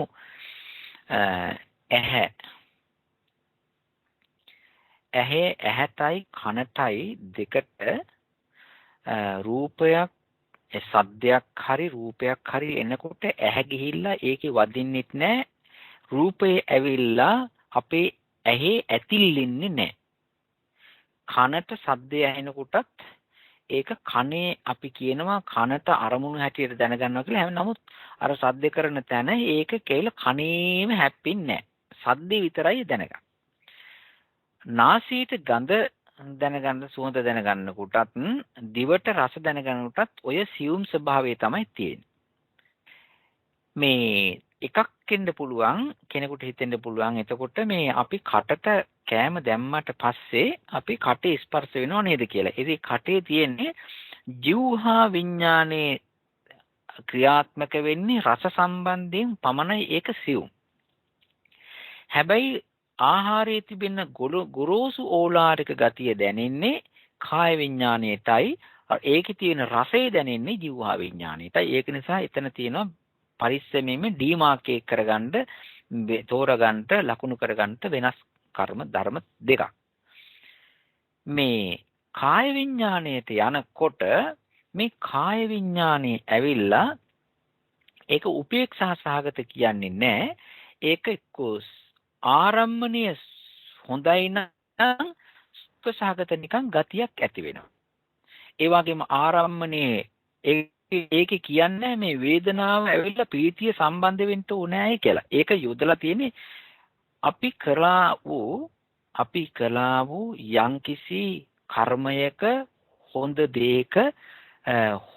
දෙයක විපාක හැටියට අපිට හොඳ දෙයක් ස්පර්ශ කරන්නට හොඳ දෙයක් ලැබෙනවා. හැබැයි ඒ හොඳ දේ ඕක සුඛ සහගතයි කියලා කියන්නේ මේ ඉස්සෙල්ලා කරපු කර්මයේ බලයෙන් ශක්තියෙන් අපිට හොඳ පළසක වාඩි වෙන්න එහෙම නැත්නම් හොඳ ආසනයක වාඩි වෙන්න අපිට අවස්ථාව සැලසෙනවා. ඒක ස්පර්ශය නිසා. හැබැයි ඒ ස්පර්ශයේ හොඳ දෙයක් හැටියට ලබා දෙන්නේ ඇඟට ශරීරයට සම්බන්ධ ස්පර්ශ කරන දෙයක් නිසා අර පඨවි ගතියයි තේජෝ වායෝ ගතියයි තුන සම්බන්ධ වෙලා එන හින්දා හොඳ දෙයක් නම් හොඳ දෙයක් ස්පර්ශ කරලා දෙන නිසා සුඛසහගත කතාව කියනවා. හැබැයි ප්‍රීතිය යෙදෙන්නේ නරක දෙයක් නම් මේ දෝමනස ගතියක් යෙදෙන්නේ. නමුත් දුකසහගතයි කියලා කියනවා. හේතුව කියන්නේ ඉස්සෙල්ලා කරපු කර්මය අල්ලලා ඒ කර්මයේ විපාකයක් හැටියට එන පාර කියලා තමයි පාර කියන හින්දා තමයි ওই විදිහට කතා කරන්නේ. නැත්තම් ප්‍රීතිචෛසිකයක් එහෙම ඒකේ යෙදෙන්නේ නැහැ. මේ අනිත් එක තමයි හොඳට මතක තියාගන්න හොඳයි. මේ සමහර වෙලාවට යෙදෙනවා දෝමනස්ස ගතිය, සමහර වෙලාවට යෙදෙනවා සෝමනස්ස ගතිය. මේ සෝමනස්ස ගතිය, දෝමනස්ස ගතිය කියන එක කතා කරන්නේ හැම වෙලාවෙම මනෝධර්ම සම්බන්ධයෙන් මේ මනෝධර්ම සම්බන්ධයෙන් එහෙම නැත්නම් මේ මානසයට සම්බන්ධ තිබෙන්නා වූ ඒවට සම්බන්ධ කරලා මේ කයට සම්බන්ධ කරලා කතා කරන අවස්ථාවේදී සෝමනස්ස දෝමනස්ස කියන කතාව පාවිච්චි කරන්නේ නැහැ. නමුත් අපි කතා කරන්නේ දුක්ඛ සහ සුඛ කියන වචන දෙක ඉදිරිපත් කරගෙනයි. බොහොම පිං ස්වාමීන් වහන්සේ. දෙවන් සන්නයි ස්වාමීන් වහන්සේ. දැන් ඔබ වහන්සේ කිව්වා මේ රසය දිවට ඇති වෙන සංඥාවක් කියලා. ඒ වගේම පඨවිය ගැනත් කිව්වා. ඒක පොඩ්ඩක් පැහැදිලි මදි ස්වාමීන් වහන්සේ කරුණාකරලා ඒක පැහැදිලි කරලා දෙන්න. ඒක පැහැදිලි කරන්නටත් පුළුවන්. මේ අපේ ආධුනික පින්වතුන් මේ පිළිබඳව මේ දෙන උත්තරය පිළිබඳව මේ කලබල වෙන්න අවශ්‍ය නැහැ. මම මේ පොඩි කෑල්ලක් විතරක් කියන්නම්. දැන් මේක ඩිංගක් එහා පැත්තට යනවා. නමුත් කෙටි කරලා කියන්නම්. දැන් මේ අපි මොකක් හරි දෙයක් අපි හිතමු මේ ගස්ලබු කෑල්ලක් කනවායි කියලා. ගස්ලබු කෑල්ලක් කනකොට ඔය ගස්ලබු කෑල්ලේ මේ අපි කන්නේ කටින් කියලානේ කියන්නේ. හැබැයි ගස්ලබු කෑල්ල ධර්මානුකූලව මේ ඇස් තියෙන කෙනෙක් ගස්ලබු කෑල්ලක් කනවා නම් එයා කටින් විතරක් නෙවෙයි ඕක කන්නේ. එයා ඇහෙමුත් කනවා, ඊළඟට කනෙනුත් කනවා, නාසයෙන්ුත් කනවා, දිවෙනුත් කනවා, ප්‍රධාන වශයෙන් කයනුත් කනවා. ගස්ලබු කෑල්ල දිහා බලනකොට ගස්ලබු කෑල්ලේ තිබෙන ප්‍රියමනාප වර්ණ ස්වභාවය ඇහෙන් දැකලා ඒ තුල මං කනවා කියලා කිව්වේ ඒකයි. ඒ තුල ආස්වාදය. එතකොට ඒ ඇහෙන් ගත්තේ ගස්ලබු කෑල්ලේ තිබෙන වර්ණ කෑල්ල විතරයි. පාට විතරයි. වෙන කිසි දෙයක් ඇහැට ගන්න බෑ. ඇහැට ගන්න පුළුවන්කම තියෙන්නේ වර්ණ ස්වභාවයේ පමණයි. ඒකනේ ඇත්ත. ඊළඟට ඔය ගස්ලබු කෑල්ල චරස් ගාලා සද්දෙට හරි එහෙම නැත්නම් හොඳට නිකන් බටර් වගේ හරි හොඳට දාලා හපනකොට එතකොට තියෙනවා ඒකේ කණෙන් ගන්නා වූ ස්වභාවය. දැන් අපි කටට දාලා හපනකොට පේන්නේ නැහනේ. එතකොට හොඳට කඩලා ගන්නකොටත් සද්දෙනේ අහුවෙන්නේ. ප්‍රියමනාප ගතියක්නේ. එතකොට ඒ සද්ද කෑල්ල ගන්නේ කණෙන් විතරයි. ඊට වඩා එයාට කරන්න පුළුවන් කමක් නැහැ. ඔය ගස්ලබු සුවඳක් තියෙනවා ප්‍රියමනාප. ඒ සුවඳ ගන්නේ ඇහෙමුත් නෙවෙයි, ඒ වගේම කනෙමුත් නෙවෙයි, නාසයෙන් පමණයි. ඒ සුවඳ දැනෙන්නේ නාසයට පමණයි. ඒ ගස්ලබු කෑල්ලේ තියෙන වර්ණය ගත්තා ඇහැ, ශබ්දය ගත්තා කන, ඒකේ තියෙන සුවඳ ටික දැනගත්තා නාසය, ඊට පස්සේ ඒකේ තියෙන රස, ඒකේ තියෙන රස ගතිය මොනවා හරි රසක් තියෙන රස ස්වභාවයක් තියෙනවනේ ඒක හැම වෙලාවෙම දිවේ ඇතිලෙන්න ඕන දිවේ රස දැනගන්න ඒ තැන් වලට ගියාට පස්සේ ඒ හරහා තමයි ජීවහා විඥාණය වැඩ කරන්නේ. එතකොට රස ගතිය විතරයි මේක ගන්න. දැන් එතකොට කීයක් කරන් තියනවද ගස් ලැබු කෑල්ලෙන්? ගස් ලැබු කෑල්ලේ පාට අරගත්තා ඇහැ, ශබ්දය අරගත්තා කන, සුවඳ අරගත්තා නාසය, රස අරගත්තා දිව. ඊළඟට තියෙනවා ඔය ගස් ලැබු කෑල්ලේ තව තියෙනවා මෙහෙම එකක්. තද ගතියක් තියෙනවා පඨවි ස්වභාවය, ඊළඟට දියාරු ගතියක්, ඒ වගේම ආපෝ ගතියක් තිබෙනවා. ඊළඟට සීතලක් හරි රස්න ගතියක් හරි තිබෙනවා. ඒ වගේම ඕකේ වායු ගතියක් තිබෙනවා. දැන් මේකෙන් ප්‍රධාන වෙන්නේ මේකේ තියෙන වැඩිපුර පඨවි ගතියක් තිබෙනවා. ඒ වගේම තමයි සීතල ගතියක් තිබෙනවා. තේජෝ ගතිය අල්ලගන්න අමාරු. කයට දැනෙන්නේ අපි හපනකොට දත් වලට කටේ පටලැවෙන්නේ ඒකේ එකට දැනෙන්නේ කාය විඥානේ හැටියට පඨවි ගතියයි තේජෝ ගතියයි වායෝ ගතියයි කියන එක. වායෝ ගතියත් හරිය අඩුවෙන් තමයි මෙවැනි අවස්ථාවල දැනෙන්නේ. ඒක තියෙනවා කියලා තේරුම් ගන්න පුළුවන් එහෙට මෙහෙට තෙරපෙන නිසා, ඒ වගේ මේක ප්‍රෙස් කරන නිසා ඒ අරින්ට ආපෝ ගතිය තේරෙන්නේ නැහැ. ඔය පඨවි තේජෝ වායෝ කියන තුන කාය ප්‍රසාද කාය විඥාණයට පමණයි දැනෙන්නේ. ඒක නිසා අපි සමහර වෙලාවට කියනවනේ මේ මෙහෙම සූත්‍ර දේශනාවල් කතා කරනකොට කියනවා කායංච පටිච්ච පොට්ටබ්බේච uppajjati කාය විඥානං කියලා දේශනාව අපි හසුරුවනවා. දේශනා කළා තියෙනවා. කායංච පටිච්ච ඔය කාය ප්‍රසාදය. ඒ වගේම පොට්ටබ්බේච කියලා කිව්වන් පස්සේ කරුණු තුනක් ගන්නවා. පඨවි ස්වභාවය, තේජෝ ස්වභාවය, වායෝ ස්වභාවය. ඔය තුන තමයි අපි ස්පර්ශය හැටියට ගන්නෙ. එතකොට මේ ටික දැනෙන්නේ පඨවි තේජෝ වායෝ දැනෙන්නේ දිවට නෙවෙයි. පඨවි ආපෝ තේජෝ වායෝ දැනෙන්නේ නාසයට නෙවෙයි, කනට නෙවෙයි, ඇහැට නෙවෙයි. පඨවි තේජෝ වායෝ දැනෙන්නේ කායට විතරයි. ඒක නිසා මේ අපි යමක් කටේ දාලා හපනකොට කාය ප්‍රසාදයයි ඒ වගේම ජීවහා ප්‍රසාදයයි දෙක හොඳට වැඩ කරනවා. ඒකේ රස දැනගන්නේ ජීවහා ප්‍රසාදයෙන්.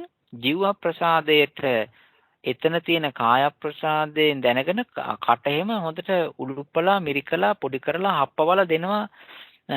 ඒ කරන වෙලාවට දැනෙන්නේ කාය ප්‍රසාදය. ඔන්න ඔය විදිහේ ඕක සිද්ධ වෙන්නේ. ඉතින් ඔතන මේ අපි ඉන්ද්‍රිය පහෙන් කන. තෙරුවන් සරණයි.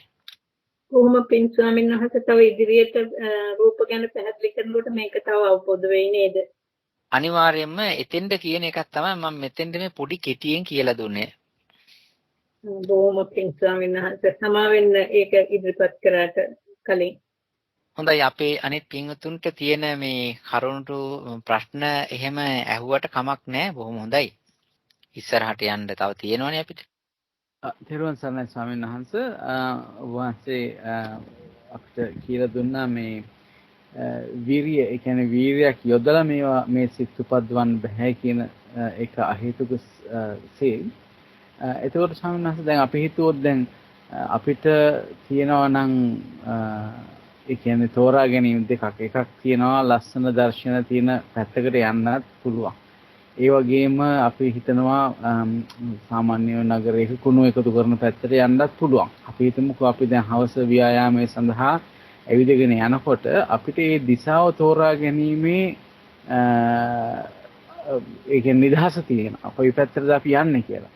ඒ අපි යන පැත්ත අනුව අපි දකින දේවල් වෙනස් වෙනවා. එතකොට ස්වාමීන් වහන්සේ එතන යෙදෙන්නේ නැද්ද යම්කිසි ආකාරයක වීර්යයක් වගේ කියන එක මත උනා. ඒක පොඩ්ඩක් පැහැදිලි කරලා දෙන්න පුළුවන් ස්වාමීන් වහන්සේ. තෙරුවන් සරණයි. ඒ ප්‍රශ්නෙට මට පොඩ්ඩක් එකතු කරන්න හිතුණා. මමත් ඒ ප්‍රශ්නේ පිළිබඳ අහන්නයි හිතියේ.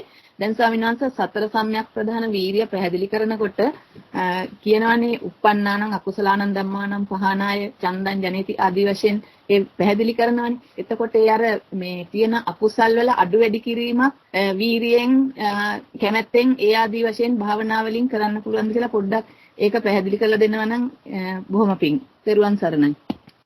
දැන් ඒකේ තියෙන්නේ මෙහෙමයි. දැන් අපි යම්කිසි පැත්තකට යන්න හිතන තෝරගන්නවා. එතකොට මේ එතනදී එහෙම හිතනකොට තිබෙනවා හිතේ යම්කිසි මේ ගතියක්. යම්කිසි ක්‍රියාත්මක ගතියක්. ඊළඟට මේ එනර්ජි ගතියක්, වීර්ය ගතියක් තියෙනවා. ඒ අපි හිතන සිත්වල. ඒ සිත් ඒවා ටිකක් බල සම්පන්න සිත්. ඒවා මේ එනර්ජි වැඩි සිත්. ඒ වගේම යම්කිසි ඡන්දයක්, මේ ඡන්දය කියන කැමැත්තක් මිශ්‍ර වෙච්ච හිත්. සමහරට ලෝභකම තියෙන හිත් වෙන්න පුළුවන්. සමහරට ඒ හේතු සාගත ධර්ම තියෙන හිත්. ඒක නිසා ඒ හිත් වල ශක්තිය වැඩි. ඒ වගේ එනවා, වීරිය එනවා. හැබැයි ඒ වීරිය එනකොට මේ එතන තවත් නිකන් මිශ්‍රණ වෙනවා අහේතුක. ඒක තේරුම් කරන්න චිත්ත වීති කැලේ කියන්න. චිත්ත වීති කොටාසේ කියනකොට කියන්න පුළුවන් ඒක අහේතුක සිත්වල කොහොමද යෙදෙන්නේ කියලා. හැබැයි අපි හිතමු වීරිය දැන් යන්න ඕන කියලා හිතුවා. ඔන්න දැන් වීරිය කරලා ගියා.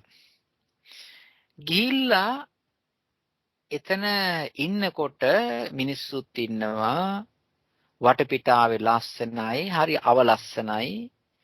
ඊළඟට භයානක සද්දාහරි, ප්‍රසන්න සද්දාහරි මේවා එතන අහනකොට දකිනකොට අර එතින්ද යන්න හිතුවා වගේ වීරියකින් නෙවෙයි ඒ ටික පේන්නේ. ඔටෝ ඇහිවත් දෙනවා. ඔටෝ කනේ ඇප්පෙනවා. අර අපිට එතෙන්ට යන්න ඕනේ, මේ විදිහට කරන්න ඕනේ, මේ විදිහට ඉඳ ගන්න ඕනේ, මේ විදිහට දෙයක් කරන්න ඕනේ කියලා ඒ විදිහට හිතන එනර්ජි ශක්තිය, වීරිය ශක්තිය තියෙන හිත් නෙවෙයි එතන. එතන ගියන් පස්සේ ඇති වෙන්නේ එතෙන්ට ගියේ හින්දා තියෙන ටික ඔක්කොම මේ පේනවා, ඇහෙනවා, ගඳ සුවඳක් හැටියට දැනෙනවා. අපි ඕන මේක නරකයිද, නරක ගඳක්ද, මේක හොඳ සුවඳක්ද කියලා වීරියෙන් ග්‍රහණය කරන්නේ. ඒක නිකන් ඔටෝ වැදෙනවා.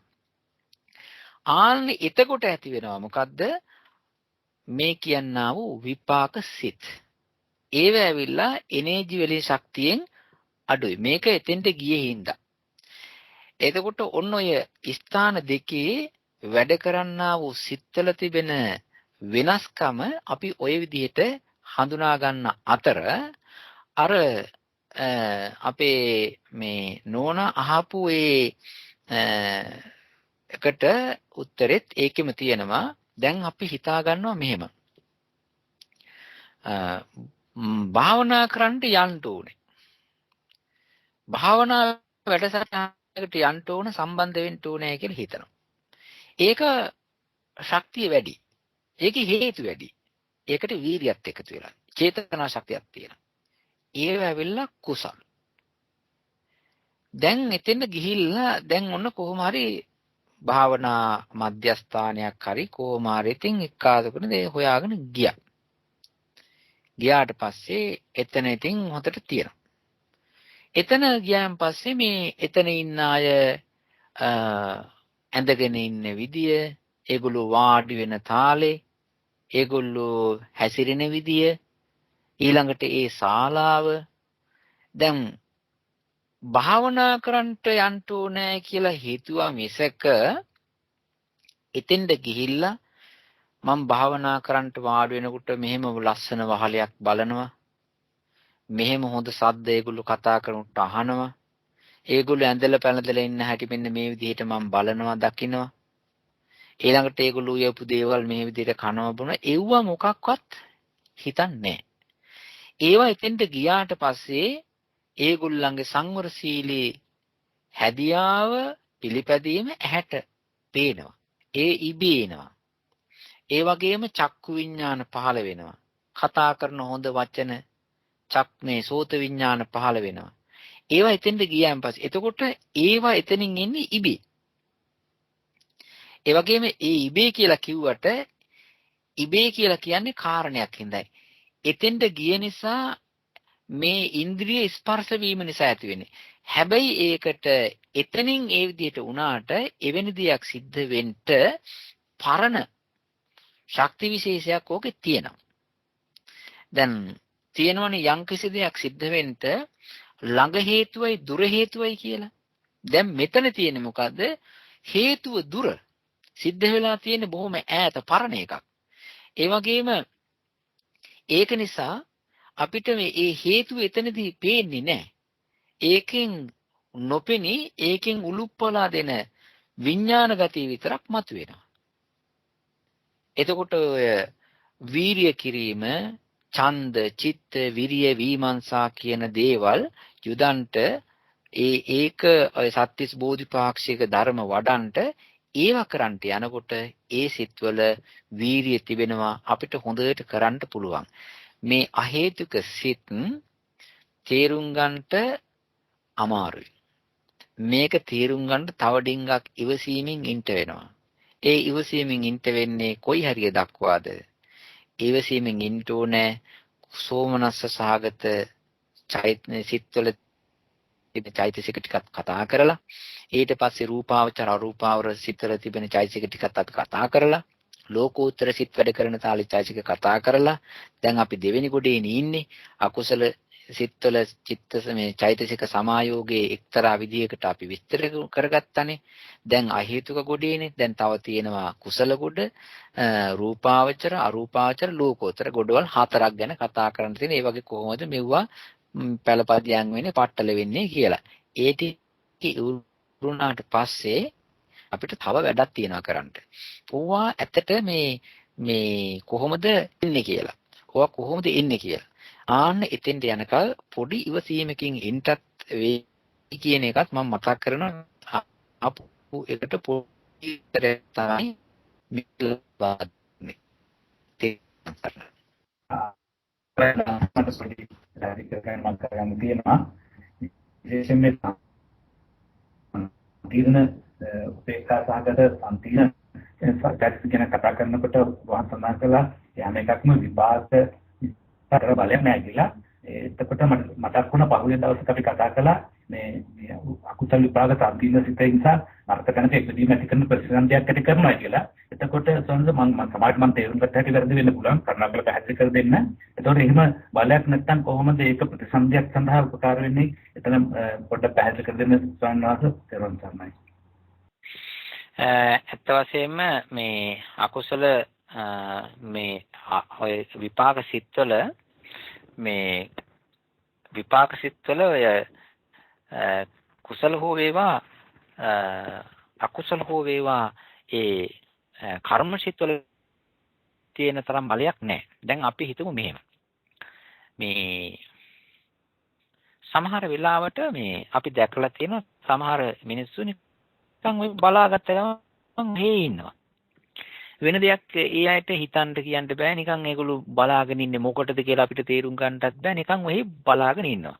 ඒගොල්ලන්ගේ හිත නිකන් අපිට හිතෙනවා ඒගොල්ලෝ අපේ ගියා බලාගෙන ඉන්න මොකක්වත් ඉල්ලන්නද නැත්නම් සෙත්පතන්නද නැත්නම් අපි අඩුවක් පාඩුවද එහෙමත් නැහැ.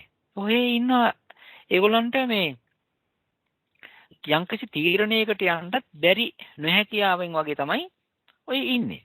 ඕම අවස්ථා තියෙන සමහර අවස්ථාවල තියෙනවා මහත්තයා මේ මිනිස්සු අපිත් එක්ක හොඳට hina වෙලා හොඳ ප්‍රතිචාරයක් දක්වලා එහෙම බලාගෙන ඉන්න විදියක් තියෙනවා. එතකොට අපිට තේරෙනවා මෙයා මොකක් හරි අපේ ජීවිතයේ අඩුවක් පාඩුවක් දැකලා එහෙ නැත්නම් මිත්‍රශීලී අන්න එහෙම තියෙනවා.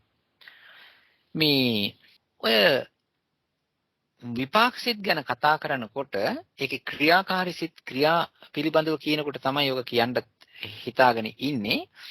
නමුත් මේ වෙලාවේදී කෙටි පොඩි උත්තරයක් දෙන්නම්. අපි හිතමු මේ මරණාසන්න අවස්ථාවේදී කෙනෙකුගේ හිතට ඇති වෙනවා මේ මොකක් හරි මේ දර්ශනයක්. ඒක එයාගේ කර්මයෙන් මෙහෙवला හැදෙන්නා වූ දෙයක්.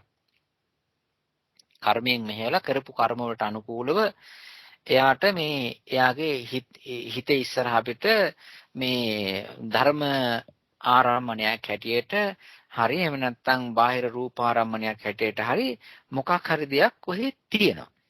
එයාට මේ ඒකේ හිත ඇල්ලුවාට පස්සේ ඒ කියන්නේ එච්චරයි එයාගේ හිත ඒ පැත්තට හැරුණා ඒක අයින් කරගන්නත් බෑ.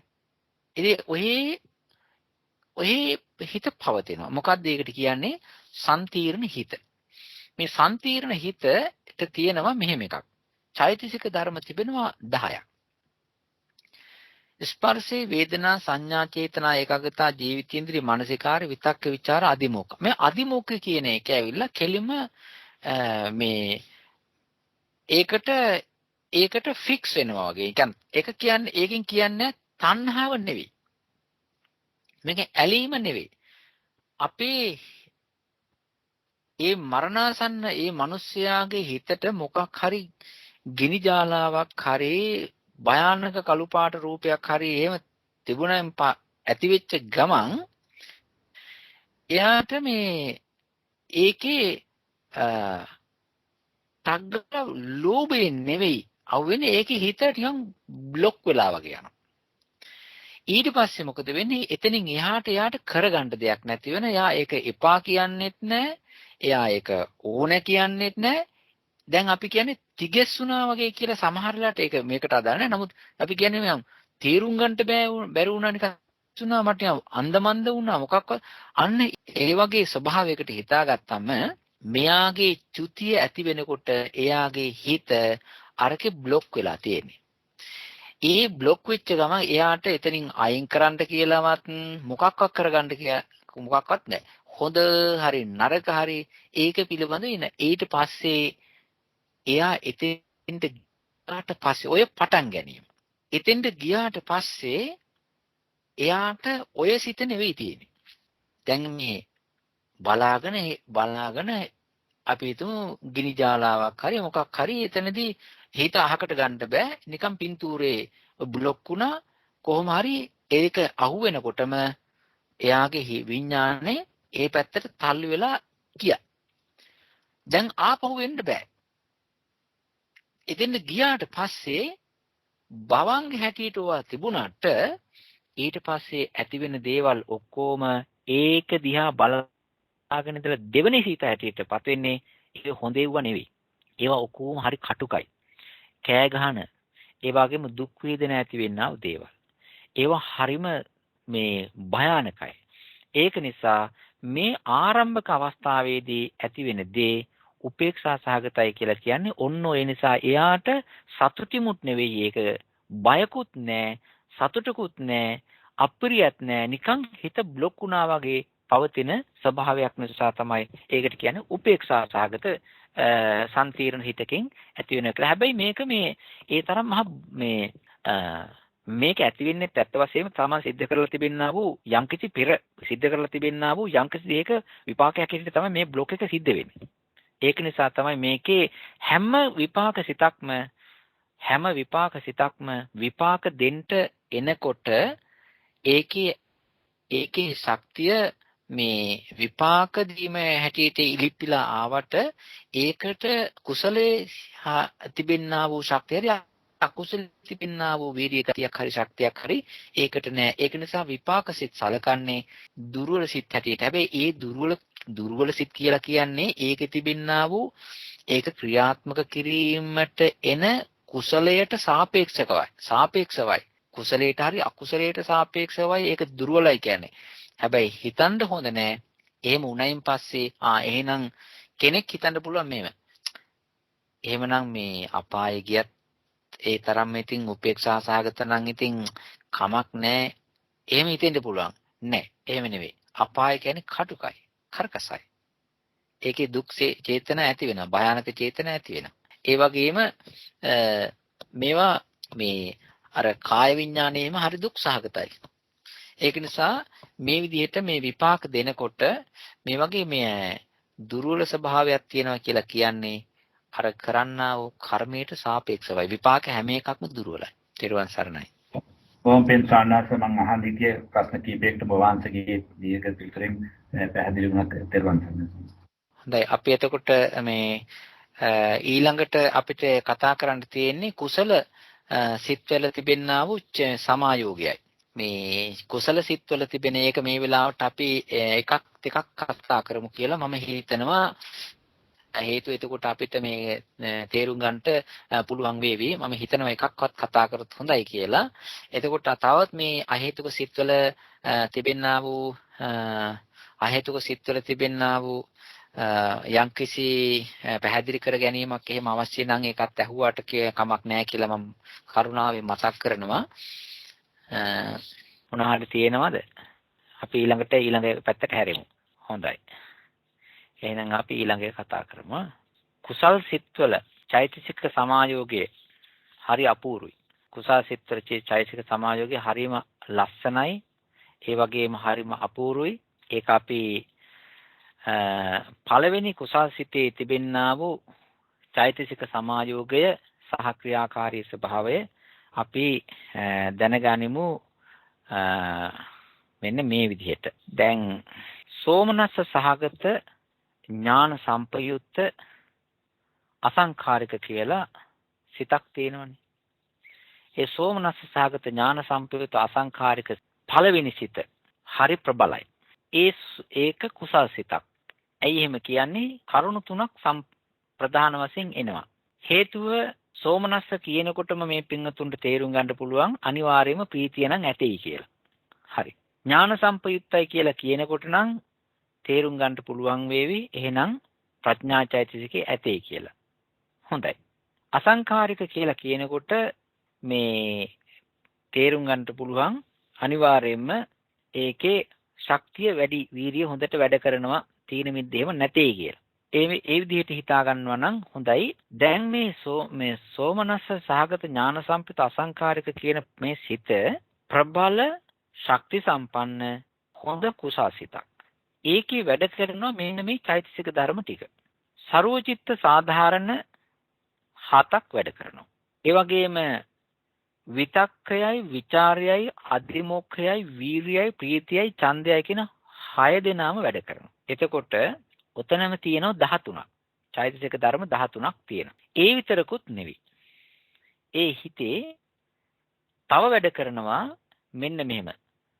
ප්‍රසාදනීය සද්ධා ගතිය. ආරම්මණයට හොඳට හසුරුවන්නා වූ සතිය, හිරි, ඔත්තප්ප, අලෝභ, අදෝස ඔක්කොම ටික චෛතසික ටික අඩු වැඩි නැතුව පවත්වන తත්‍ර මධ්‍යස්ථතා ස්වභාවය. ඊළඟට සිතේ චෛතසික වල තිබෙනා වූ කාය පස්සද්දි, චිත්ත පස්සද්දි. කාය ලහුතාවේ, චිත්ත ලහුතාවේ. කාය මුදුතා, චිත්ත මුදුතා. ඒ වගේම කාය කම්මඤ්ඤතා, චිත්ත කම්මඤ්ඤතා, කාය පාගුඤ්ඤතා, චිත්ත පාගුඤ්ඤතා, කාය යුජුකතා, චිත්ත යුජුකතා කියලා ওই විදිහට ඇති වෙනවා. ඔතන මූලික වශයෙන් ඇති වෙන 19ක්. සම්මා කම්මන්ත, කරුණා, මුදිතා, ප්‍රඥා කියලා. ඔය මේ ගත්තයන් පස්සේ මේ කුසල චෛතසික තිබෙනවා මේ 25ක්. කුසල චෛතසික 25යි. අර මුලින් කියනවනේ 13ක් ඒවයි ගත්තයන් පස්සේ 38ක් තියෙනවා. මේ 38 යෙදෙනවා. හැබැයි පොඩි වෙනසක් කරන්න සිද්ධ වෙනවා. මේ කුසල් සිතක චෛතසික ධර්ම 38ක්. 38ක් වැඩ කරනවා. ඔය 38 ගත්තයින් පස්සේ අපි හිතමු දානයක් සම්බන්ධයෙන්, සීලයක් සම්බන්ධයෙන්, භාවනාවක් සම්බන්ධයෙන් ගත්තම මේ ටික ආවම වෙන්නේ මොකද්ද? මේ හරීම සෞම්‍ය, මෘදු, ඒ වගේම හොඳ සුකුමල ගතියක් ඇති වෙනවා. මේ පින්වතුන් අපේ ඉන්න පින්වතුන් ඔය ලංකාවට ගියයින් පස්සේ මේ කෝච්චියේ ගියා නම් අනුරාධපුරයට හරි ගාල්ලට හරි ඔය පරණ කෝච්චි පාරේ අලුත් ඒවා ගෙනන් ගිහිල්ලා නැහැ. පරණ කෝච්චි පාරේ කෝච්චියේ ගියා නම් ඒ කෝච්චිය යනකොට සමහර තැන්වලදී ඇත්ත වශයෙන්ම මේ කෝච්චිය ගිහිල්ලා ඉවරනකොට මේ ඇඟ රිදෙන ගතියක් ඇති වෙනවා. ඒකට හේතුව සමහර තැන්වලදී තියෙනවා මේ කෝච්චියේ එකපාරම වංගුවක් එහෙම ගන්නකොට එකපාරම ගස්සලා අර කෝච්චි පෙච්චින ටකස් ගාලා ගස්සලා හොල්ලලා ගන්නවා. ඒක වෙන්නේ අර මේ කෝච්චි පාරේ තියෙනවා මේ ගැටි. ඒ කියන්නේ කෝච්චි පාරේ පීලි දෙක එක්කාසු වෙන තැන හරියට මේ ඒක නිකන් මේ පොඩි කට් එකකට වගේ තියෙන්නේ. ඒක නිකන් රෝදෙට නිකන් ගානට යන්න නැහැ. ඔය එකක්. දැන් ඒ වගේ යනකොට එහෙම නෙවෙයි. දැන් සමහර පීඩි තියෙනවා ඒකේ හොඳට නිකන් හැරෙනවා දන්නේ නැහැ. පරණ කම්පියුටර් ආවා.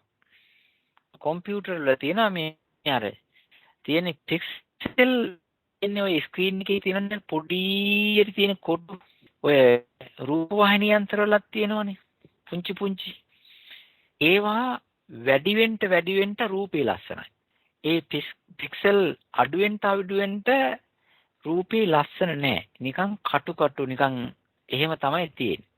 ඒ වගේ ගත්තයින් පස්සේ මේ අර කොටු අඩුවෙන් පික්සල් අඩුවෙන් තිබෙන රූපවාහිනී යන්ත්‍රයක හරි එහෙම නැත්නම් ඔය කම්පියුටර් ස්ක්‍රීන් එකේ හරි බලනකොට ඒවා පින්තූර ඒ විදිහටම නෙමෙයි පේන්නේ. හැඩක් ලස්සනක් නෑ. කිසිම පැහැදිලියාවක් නෑ. වැඩියෙන් තිබෙනා වූ පික්සල් වැඩියෙන් තිබෙන එකේ හොඳට පැහැදිලි සජීවී ගතියක් තියෙනවා. මේ කුසල් සිත් වල චෛතසික වැඩි හින්දා හරි සෞම්‍යයි, නම්‍යශීලී වැඩි, ඕජාව වැඩි, ඒක ගානත් වැඩි. අපේ මේ දායක එහෙම නැත්නම් අපේ මේ හිතවත් බොහොම මේ කිට්ටු වර මේ කෙනෙක් මේ ළඟදී දැන් අවුරුද්දකට විතර උඩදී කතා කරා මේක තේරුම් ගන්න. එයා නිතර මට කතා කරනවා, ආශිර්වාද කරනවා. හොඳ මාතෘත්වයෙන් යුක්ත වෙච්ච කෙනෙක්. ඒ දෙන්නම එහෙමයි. ඉතින් කතා කරනකොට එක දවසක් කතා කරනකොට වැඩි සතියක් විතර කතා කරන්නේ නැති හිටිය මම කතා කරා. ඊට පස්සේ මේ ඇහුවා කතා කරන්නේ මේ මම මේ කේක් එක. ඊට පස්සේ මේ ආයෙත් වෙනද නිතර පහේ කතා කරන එක්කෙනා මේ ආයෙත් කතා කරේ නෑ. ඊට පස්සේ ආයෙත් මම කතා කරා. ඊට පස්සේ මේ කේක් එකක් හදනවා කිව්වා. ඊට පස්සේ එහෙමද වැඩ කටයුතු වැඩි ඇති එනම් පස්සේ කතා කරන්න කියලා ආයෙත් දවස් කීපයකින් කතා කරා. එදා කිව්වා මේ මම මේ කේක් එකක් හදනවා කියලා. ඉතින් දැන් දවස් 3-4ක් කතා කරන් පස්සේ මේ කේක් එකක් හදනවා කියලා කිව්වම මම ඇහුවා මොකද්ද ඒ කේක් එක කියලා. ඒ හැමදාම මේ කේක් එකක් හදනවා කියලා කේක් හදනවා කියලා කියනවා මොකද්ද ඒ කේක් එක කියලා ඇහුවා. ඊට පස්සේ මේ කිව්වා මේක මේ වෙඩින් එකට හදන කේක් එකක් වෙඩින් කේක් එකක් කියලා. මං ඉතින් ඒ තරම් ඔය 6-4 දන්නේ නැහැ. මං කිව්වා ඉතින් ඔය උච්චර නැහින්නේ මේ ඔය කඩෙන් තියෙන කේක් එකක් අරගෙන ඔක කවර් කරන්න බැරිද කියලා. ඒ බෑ කිව්වා. එහෙම බෑ කිව්වා. ඒක මේ කඩේ තියෙනනේ හොඳට මේ ඔය දානමාන වලටත් ඔය ඉන්නේ කේක් ඒ වගේ ගිහලා දුන්නාන් පස්සේ කන්න බැරිද කියලා ඇහුවා. මම දන්නේ නැහැ ඔය හදන තාලේ. ඉතින් ඔච්චර මේ හැමදාම දැන් ගිය සතියේ කතා කරා කේක් හදන මේ සතියේ කතා කරා කේක් හදන ඊට පස්සේ කිව්වා මෙන්න මෙහෙම කතාවක්. ස්වාමීන් වහන්සේ ආපු ඉඳලා කියන්නේ කඩේ තියෙන කේක් වලින් ගෙනියන්න බෑ මේක. මේක වෙඩින් කේක්. මම ඇහුවා විශේෂත්වය මොකක්ද? ස්වාමීනවා මේ ආන් පන්නේ 100 ගාන 100ට වැඩි 120ක්ද 23ක්ද කොහෙද ලිස්ට් එකේ කිව්වා. ඉතින් කඩවල වල තියෙන ඒවා තියෙන්නේ ඒවා සාමාන්‍යයෙන් ඔය ටිකක් සාමාන්‍ය 7-8ක් 10ක් 15ක් දාලා ඇති කිව්වා. එච්චරක් නැති වෙදී මේකට ඒ තරම් යනවා. ඒකින්ද මේකේ රිච්නස් එක මේකේ ක්වොලිටි වැඩි. මේක නිකම් කේක් නෙවෙයි මේක වෙඩින් කේක්. ඒක නිසා මේක සාමාන්‍ය ගානට විකුණන්නත් බෑ. මේකේ ආන්නපන්න මේකට දාන ಜಾති හරි වැඩි. මම මේකත් මේ කතා කරේ මේ කුසල් සිත් වල ඊටත් වඩා වැඩි ක්වොලිටි මේකේ තියෙනවා. ඒක නිසා මේ කුසල් සිත් ගණන් වැඩි. කුසල් සිත් වල ඉහළට යන වැඩි. ඒ වගේම තමයි දැන් මේ වෙඩින් කේක් එකක් ගත්තත් එහෙම ඒවා ඉරනවා. ඉහළ තැනක සාමාන්‍ය ගම්වල කඩේක නෙවෙයි ඔක තියෙන්නේ. ඊටාත්ම හොඳ ලොකු තරු පහේ කොටල්. ඒ වගේ මේ කුසිත කියන එක හරි ඉහළයි. ඒකේ තිබෙනා වූ ක්වොලිටි වැඩි. ඒකේ තිබෙනා වූ චෛතසික ධර්මයන්ගේ තිබෙනා වූ ලහු ස්වභාවය, පස්සද්ධි ගතිය, මෘදු ගතිය, ඊළඟට ඒකේ තිබෙනා වූ ක්‍රියාකාරී ස්වභාවය, කම්මඤ්ඤතා ගතිය, පාගුඤ්ඤතා ගතිය, ඍජු බව, ඒ වගේම ප්‍රඥා ස්වභාවය, ඊළඟට වේදනා, ඔය ඔක්කොම ගත්තයින් පස්සේ මේ ධර්ම, මේවා මානසික ධර්ම. අකුසල සිතක අපි හිතමු විපස්සනා නුවණක් හදාගෙන, එහෙම නැත්නම් අපි හිතමු ධානයක් උපදවාගෙන ධානයක් තුලින් හෝ වේවා පරණ ධානයක් හදාගෙන චතුත්ථ ධානයේ තුලින් පරණ තරහගේ හිතක්. ඒ කියන්නේ විපාම කියන්නේ ධානය තියෙනකොට තරහසිත පහළ වෙන්නේ නැහනේ. අපි අතීතයේ අවුරුද්දකට විතර ඉස්සෙල්ලා පහළ වෙච්ච තරහ හිතක් ඇති කර මනසට අරගෙන ඒකේ තිබෙන ධර්ම බලනවා විපස්සනා කරන්නට. විපස්සනාට තරහ සිතක පටක සිතක පහළ වෙච්චලා තියෙන්නේ ඒ සිතයි ඒ සිතේ තිබෙනා වූ චෛතසික ධර්ම 17කුත් විතරයි. එතකොට එතන මෙනෙහි කරන්න තිබෙන ගතිය අඩුයි. ධර්ම අඩුයි. මෙනෙහි කරන්ට හසුරුවන්ට බලන්ට දකින්ට තේරුම එතන තියෙන්නේ 17ක සිතත් එක 18යි. අපි හිතමු විදර්ශනා කරන්න ධර්ම හොයන්ට ධර්ම මෙනෙහි කරන්ට අපි කුසාසිතක් ගන්නවා. කුසාසිතක් ගත්තයින් පස්සේ ඒ කුසාසිත මෙනෙහි කරනකොට ඒ කුසාසිතේ තිබෙනා වූ ආන්නපන්න වැඩි.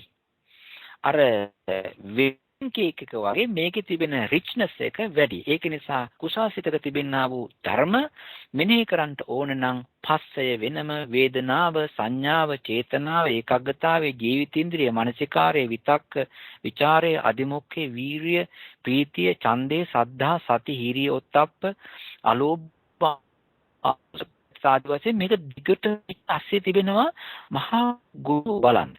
ඒක නිසා එක තැනක මෙහෙම සඳහනක් තියෙනවා. ඔක ධම්මපදයේ තියෙන්නේ මේ ධම්මපදයේ තිබෙන්නේ ඒක උදාහරණයක් හැටියට පොඩි මතක් කිරීමක් හැටියට කියන්න පුළුවන්.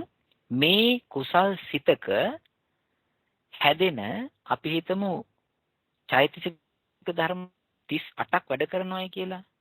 චෛතසික ධර්ම 38යි. ඒ 38 වැඩ කරන ගේ වගේ තිබෙන හිතයි ගත්තන් පස්සේ 39යි. නාම ධර්ම 39යි. ඔය ධර්ම 39 අස්සේ තිබෙන ප්‍රඥා චෛතසිකය අපි හඳුන්වා ගන්නවා එක වෙලාවකට ප්‍රඥා ඉන්ද්‍රිය කියලා ගණන් ගන්නවා. ඒක ප්‍රඥා බලය කියලා ගණන් ගන්නවා. ඒක ප්‍රඥා මේ ධම්ම විචය කියලා ගණන් ගන්නවා. ඒකට සම්මා දිට්ඨිය කියලා ගණන් ගන්නවා. ඔය ප්‍රඥා චෛතසිකය නම් හතරකින් තව එකක් තියෙනවා. ඡන්ද, චිත්ත, විරිය, විමර්ශා කියන එකකින්. ඒ නමින් තියෙනවා. විමර්ශා නමින් මේ එක කුසල් සිතක එතකොට වැඩෙනවා ඉන්ද්‍රිය වැඩෙනවා, විමර්ශා වැඩෙනවා, බල වැඩෙනවා, ධම්මවිචේ වැඩෙනවා, සම්මාදිට්ඨිය වැඩෙනවා. ඔය වගේ ගත්තයින් පස්සේ මේ එක කුසාසිතක වෙන වෙනම විස්තර කරන්නට කළ හැකි බෝධිපාක්ෂික ධර්ම රාමුවේ දාලා මිනිය හැකි ධර්ම මහ විශාල ගොඩක් වැඩ ඔය වීර්ය චෛතසිකේ වැඩ කරනවා. ඉතින් ඒක නිසා බුදුරජාණන් වහන්සේ ඔය ධර්ම දේශනා කරනකොට මේ තිබෙන මේ විසාමත්ම ලස්සන සෞම්‍ය ගුණයන්ගෙන් මෘදු ගුණයන්ගෙන් සමන්නාගත වෙච්ච මේ ධර්ම විස්තර කරනකොට කුසල් සිතක් කියන එක ගන්න නැතුව ඕකේ තියෙන එක මිනිස්සෙකුට සාකේතේ ඉන්න ගමේ ඉන්න මිනිසයාට ඔය කුසල් සිතේ තිබෙන වීරිය ගැන ඉදිරිපත් කරලා වීරිය කරන්නයි කියලා බුදුරජාණන් වහන්සේ කියලා යනවා වඩිනවා. වීරිය කරන්නේ මේ මිනිසයාට මේ කුසාසිත ඇර වෙන වීරියක් නැහැ. බුදුරජාණන් වහන්සේ මේකේ වීරිය මුල් කරලා යාට කියලා යනවා. සවැත් නුවරට වඩිනකොට බුදුරජාණන් වහන්සේ තව එනවා හොඳ ගුරුතුමෙක් බ්‍රාහ්මණෙක්. එයාට කියනවා ප්‍රඥාවෙන් වැඩ කරන්නයි කියලා. ඒ කුසාසිතක තියෙන ප්‍රඥාව මුල් කරලා ධර්ම ටික ගැට ගහලා දීලා යනවා. ඊළඟට තවත් යනවා. ඔහොම යනකොට ගමේ කාන්තාවක් හම්බ වෙනවා. එතකොට කියනවා හිත කලබල කරගන්න නැතුව ඒකාග්‍රතාවයෙන් කටයුතු කරන්න. ඒ මොකද්ද? කුසාසිතේ තිබෙනා වූ එකඟ බව. එතනදී සමාධිය ගැන කියලා යනවා. මෙහෙම බැලුවෙන් පස්සේ මේ කුසල් සිත්වල තිබෙනා එක එක ධර්ම තැන් වලට මිනිස්යාගේ හිතට මේ පෙර ඒ වගේම බෙද බෙදා යනවා.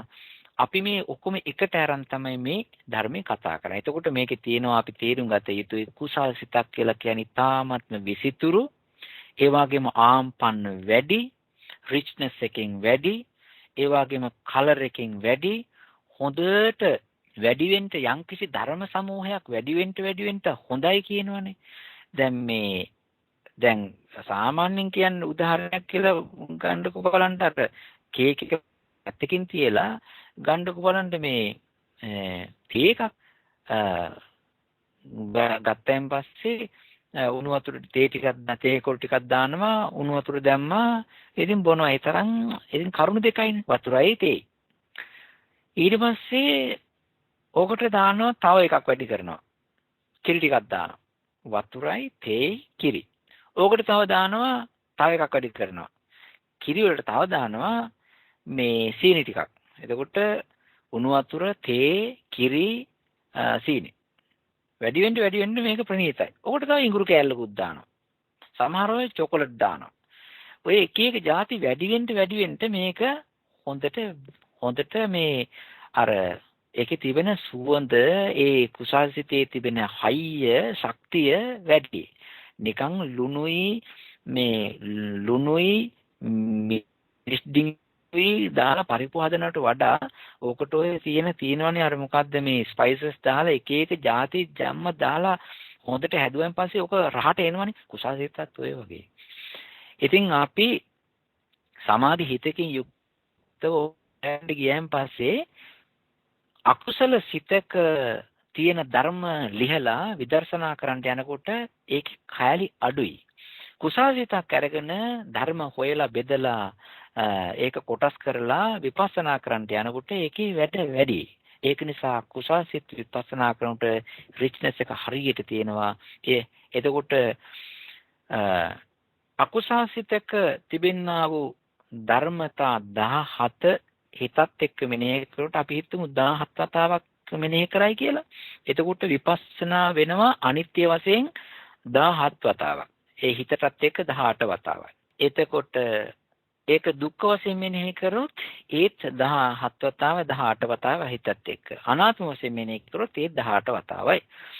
කුසල හිතක් අරගෙන වෙනකොට අනිත්‍ය වශයෙන් මෙනෙහි කරන්න යනකොට ඒකට ඈඳිලා එන කරුණු හරි ගොඩයි 38යි 39යි ඔන්න ඔය විදිහටයි තියෙන. ඒක නිසා ධර්ම මානසිකාරයට විපස්සනා කරන්න ගියාමත් ඒකෙත් තිබෙන අවදානත් මෙනෙහි කරන්න ගොඩක් තිබෙනවා කියන බව අපි ওই විදිහට තේරුම් ගන්න එක හොඳයි. අනිත් එක තමයි මේ සියම්බලා ගහේ හැඩයි ඊළඟට මේ කෙහෙල් ගහේ හැඩයි වෙනස්. මේ කෙහෙල් ගහේ කොළ ලොකුයි. ඒ වගේම තවත් තියෙනවනේ අර ඇක්ටීරියා ගස් වල මේ කොළ ලොකුයි. හැබැයි මේ ගහ ඒ තරම්ම හැද නැහැ. සියමලා ගහ පුංචි කොළ. හරි ලස්සනයි. හරිම ලස්සනයි. හොඳට බලන්න පෙති වැඩි මලයි මේ පෙති අඩු මලයි කොච්චර ඒකේ ලස්සන කොහොමද දැනෙන්නේ කියලා. ඒ වගේ තමයි චෛතසික වැඩි එකයි චෛතසික අඩු එකයි ওই විදිහටත් අපි තේරුම් ගන්න ඕනේ. හැබැයි තව කතාවක් කියලා යන්න ඕනේ. ඉස්සරහට යනකොට තව ඒකේ තියෙන ගුණාත්මක වශයෙන් චෛතසික අඩු වෙන තැනකුත් කියනවා. ඒක අපි එතනදී කතා කරමු. හොඳයි මම හිතනවා මේ ටික මේ පින්වතුන් තේරුණායි කියලා. සෑම දිනාටම තෙරුවන් සරණයි. ප්‍රශ්න තියෙනවා නම් අහන්න පුළුවන්. අවසරයි ස්වාමීන් වහන්සේ.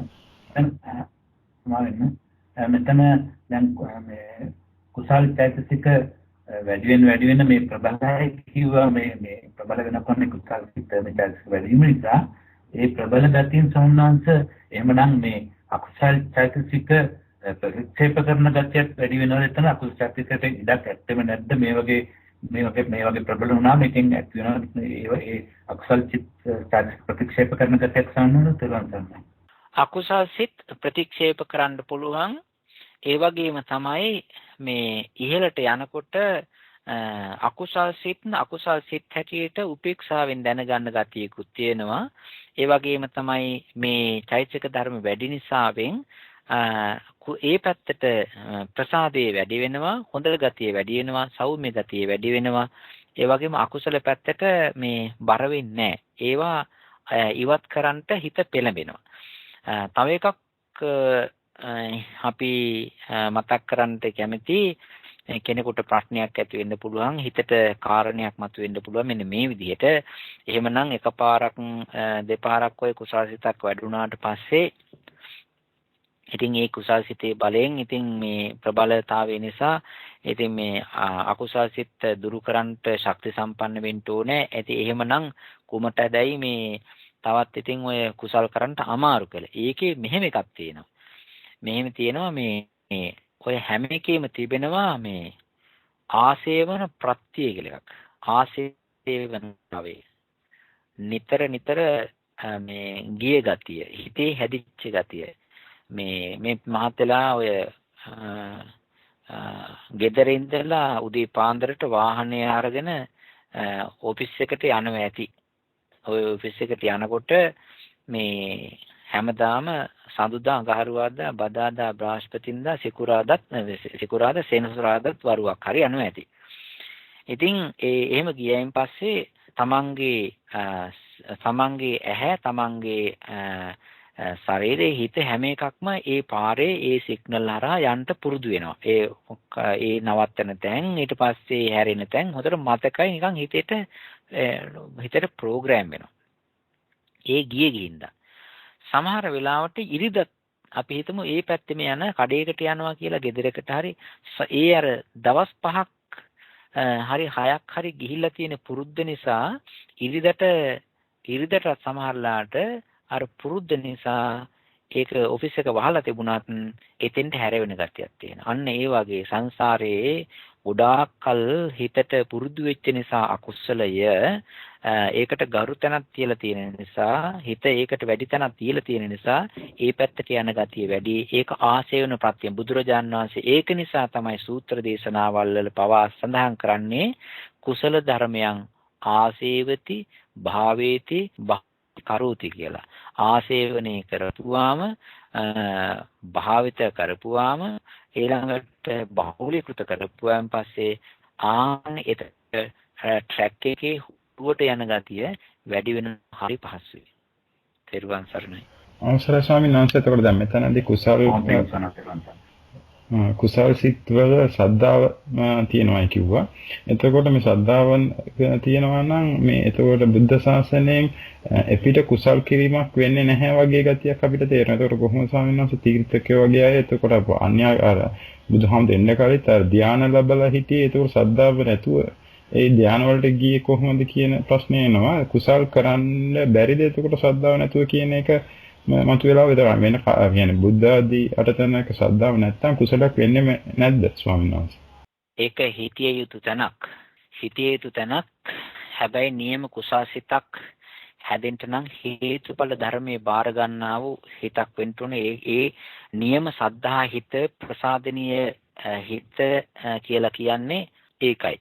මේ සද්ධාව කියන එකේ තියෙන මහත්ය මේ එක්තරා විදියක ගති ස්වභාව ටිකක් තියෙනවා. මෙතන සද්ධාව කියලා කියන්නේ ආරම්මණීය ප්‍රසාදනීය ගතිය. මම වැඩි විස්තර කරන්නේ නැහැ. නමුත් මම නම් කරලා කියන්න.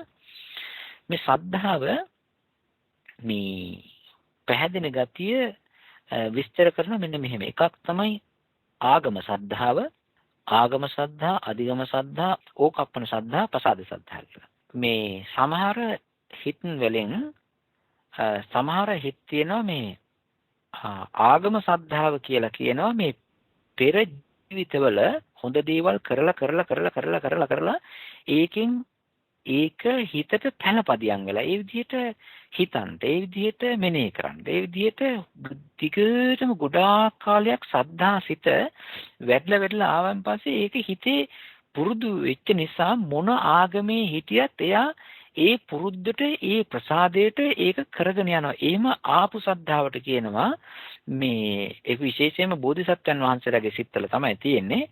ඒකට කියනවා ආගම සද්ධාව කියලා. සංසාරේ පාරමී ජීවිතයේ ආපු සද්ධාව.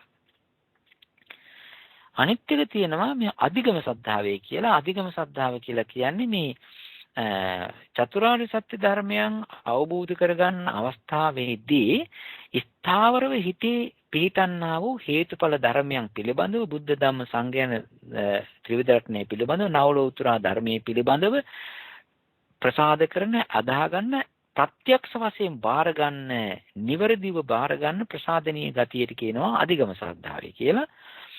එතකොට ආගම ශ්‍රද්ධා අධිගම ශ්‍රද්ධා සමහර වෙලාවට තියෙනවා මේ අපිට සැකයක් තිබෙනවා. සැකේ කියලා තියෙන තැනම ශ්‍රද්ධාව නැහැනේ. විචිකිච්ඡාවනේ. එතකොට මේ අපි බොරුවකට මුක්කට හරි මුලා වෙලා ඉන්නවා පටලවිලා හිතෙන්.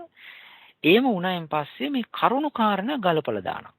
ඒ කියන්නේ මේ කාරණ නිසා මේක වෙන්න පුළුවන් මේකින්ද පුළුවන් මෙන්න මේ විදිහට වුණා. දැන් අපි ඔය මේ බටහිර මිනිස්සු සද්ධාවෙන් නෙවෙයිනේ ඔය මෙලොවක් පරලොවක් විශ්වාස කරන්න නිසා ඒගොල්ලෝ කරුණු කාරණා ගලපලා ඔය රිසර්ච් මගින් කියපින්දා මේ විදිහට වෙනවා මේ විදිහට ඒ විදිහට අන්න ඒ විදිහට බාර ගන්න. එතකොටත් තියෙනවා යම්කිසි ප්‍රසාදනීය ඒ ධර්ම ස්වභාවය පිළිබඳව මෙහෙම එකක් තියෙනවානේ කියලා පිළිගන්නා ගතියට කියනවා ඕකප්පන සද්ධාවයි කියලා. තව සද්ධාවක් තියෙනවා ඒක ඇවිල්ලා මේ පසාද සද්ධාව කියලා. පසාද සද්ධාව කියලා කියන්නේ පහදින ගතිය. ඒකට කර්ම ඵලයේ විශ්වාස කිරීමක් හරි ගියා හරි ලස්සනයි හරි හොඳයි දැන් පන්සලකට ගියත් හරි හොඳයි මේ මෙලෝ හසරක් දන්නේ හේතුඵලවන් චතුරාර්ය සත්‍ය මොකක්වත් දන්නේ හරිම හොඳයි මිනිස්සෙක් දිහා දැක්කම අනේ හරි හොඳ මිනිස්සයා හරි පින්වන්තයිනේ අන්න එහෙම ඒ කියන්නේ හිත පහදින ගතිය. ඔය පහදින ගතියට තියෙනවා බුදුරජාණන් වහන්සේ දේශනා කරන මෙහෙම. චේතෝපසාද හේතුහි සත්තා ගච්ඡanti සුග්ගතින් කියලා. චේතෝපසාද හේතුහි කියලා කියන්නේ චිත්ත ප්‍රසාදම. ඔය කියන්නේ සද්ධාව. සද්ධාවෙන් සත්වයෝ සුගතියට යනවා. මොන සද්ධාවද? පසාද සද්ධා. චේතෝපසාද හේතුහි සත්තා ගච්ඡanti සුග්ගති. එතන කියන්නේ මොන සද්ධාවද? පසාද සද්ධාව. එතකොට ඔය විදිහට තියෙනවා මෙතන මේ කතා කරන්නේ මහත්තයා සද්ධාව කියන එක ඔන්න ඔය කියනා උපසාද සද්ධාව. ඕක බෞද්ධයන්ට ඊට පස්සේ අනිත් ආගමික අයට ඒ පැහැදීම් ගතිය ඇති වෙන්න පුළුවන්. ඒක නිසා ඒ පැහැදීම් ගතිය ඔය කොච්චර පැහැදීම තිබුණත් ඒක රහ වෙන්නේ. ඒකට හොඳට මේ දැන් අර මං කියවනේ කේක් එකක් හදනවා කියලා. ඔය කේක් එකට ඔය පිටි කිරි අරවා මේවා ඔක්කොම එනසල් මේ තියෙන 3-5 නාඩ දානවා නෙව්වක් දාලා කොච්චර හැදුවත් ඕකට සීනි පැණි දාන්න නැත්නම් වැඩක් නැහෙනි රහ එන්නේ නැහෙනි. ඒ වගේ ඔය මේ ධර්මතා වලට ප්‍රඥාව එහෙම එක්කාසුනේ නැත්නම් ප්‍රීති ගති එක්කාසුනේ නැත්නම් ඔය සිත් ලස්සන වෙන්නේ නැහැ. ඒක නිසා පහදින ගතිය තියෙන සිතේ විචිකිච්ඡාවක් නැහැ.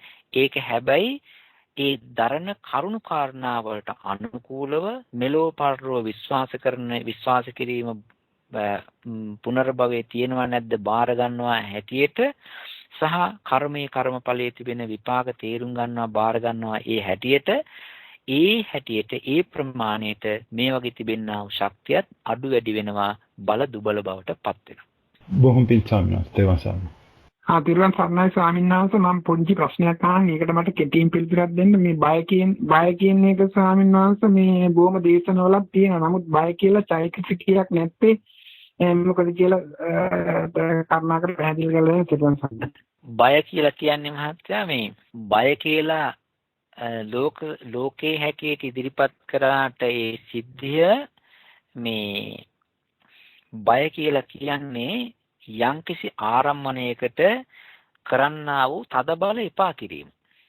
තදබල මේ ආරම්මණයට යම්කිසි සිද්ධියකට යම්කිසි දෙයකට බලෙන් තද්ද බල විදිහේ මහා විරුද්ධත්වයක් ඇතිවීම ඇවිල්ලා ওই බයේ තියෙන ඒක ස්වභාවය. දැන් බලන්න අපි මේ සමහර වෙලාවට මේ සැකයත් එක්ක අපි හිතමු කොතනින් හරි මිනිස්සෙක්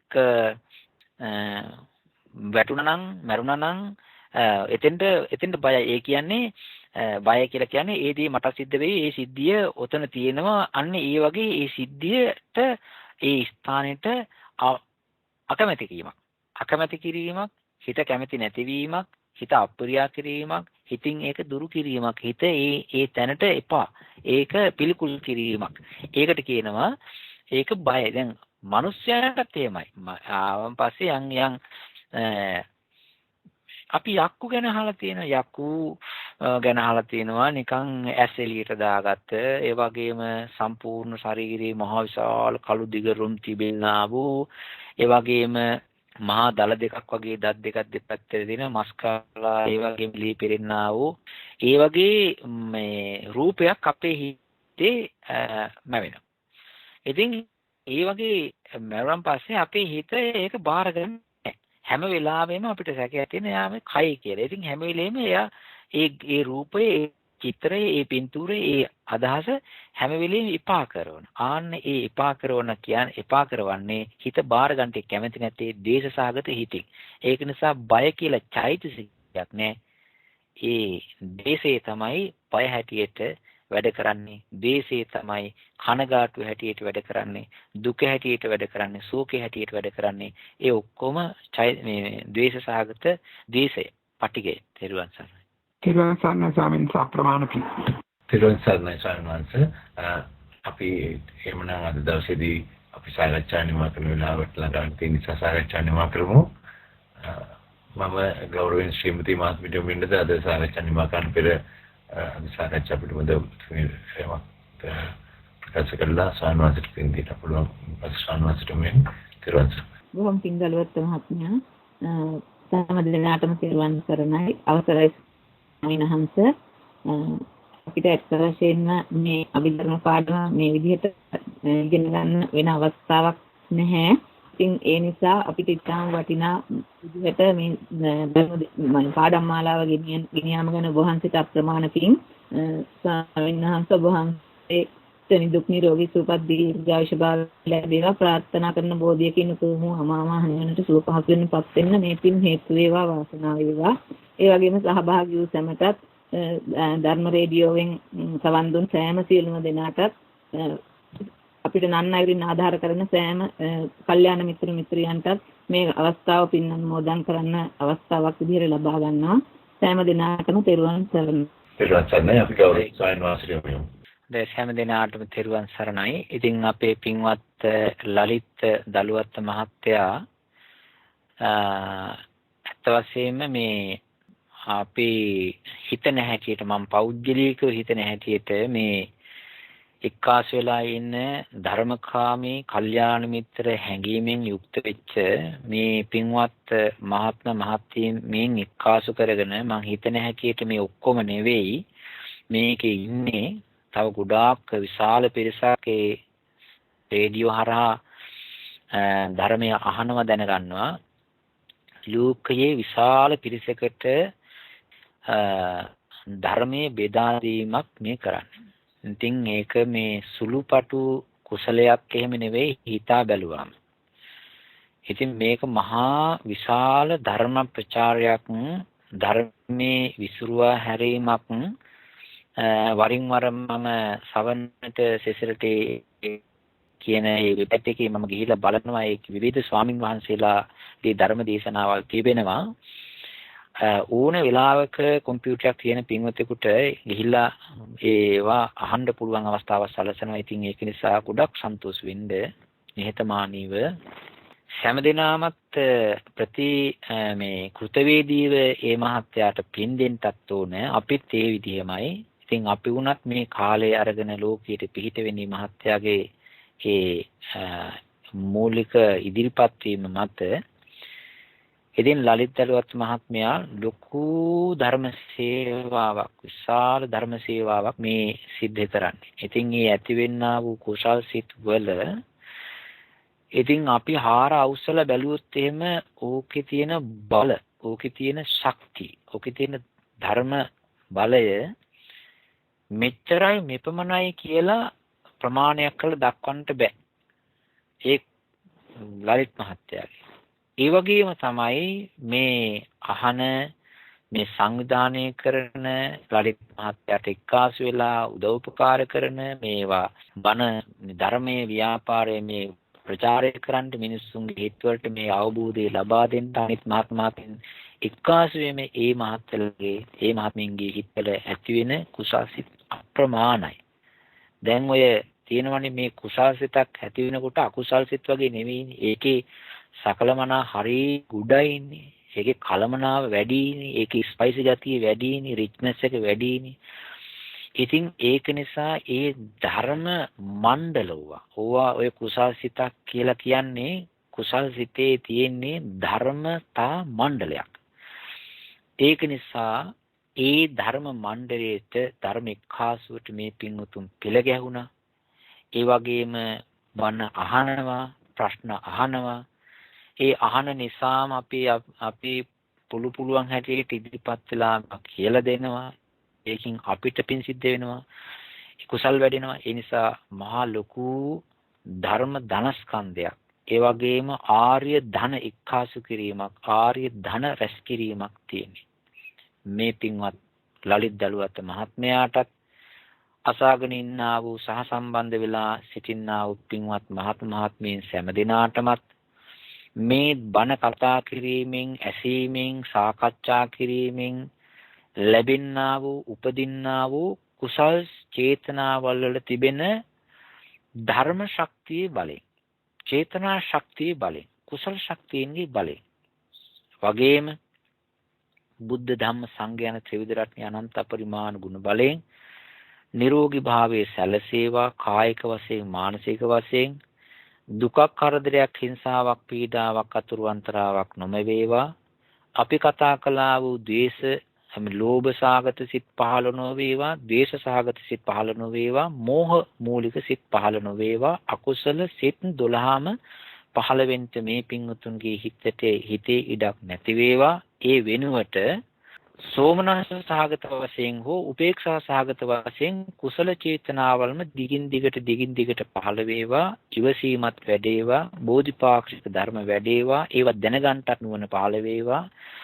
සෑම සිතකම තිබෙන්නා වූ කුසල ධර්මයන් මෙනෙහි කිරීමේ මානසිකාර ශක්තියත් වැඩේවා, මතුවේවා. සෑම දිනාටම ඒ වගේ තිබෙන්නා වූ සදාකාලික නැති ගතිය කුසල් වුණත් එහෙමයි, කුසල චේතනා වුණත්, කුසල චෛතසික වුණත්, කුසල චිත්තය වුණත් කුසල ආරම්මණයක් අරමුණු කරගෙන ඒවාට දිගට ඉන්ට බැරි ගතිය තියෙනවා. ඒක කුසල් වුණත්, ඒක රූපාවචර වුණත්, ඒක අරූපාවචර වුණත්, ඒකයි ලෝකේ ධර්ම ස්වභාවයේ හැටි.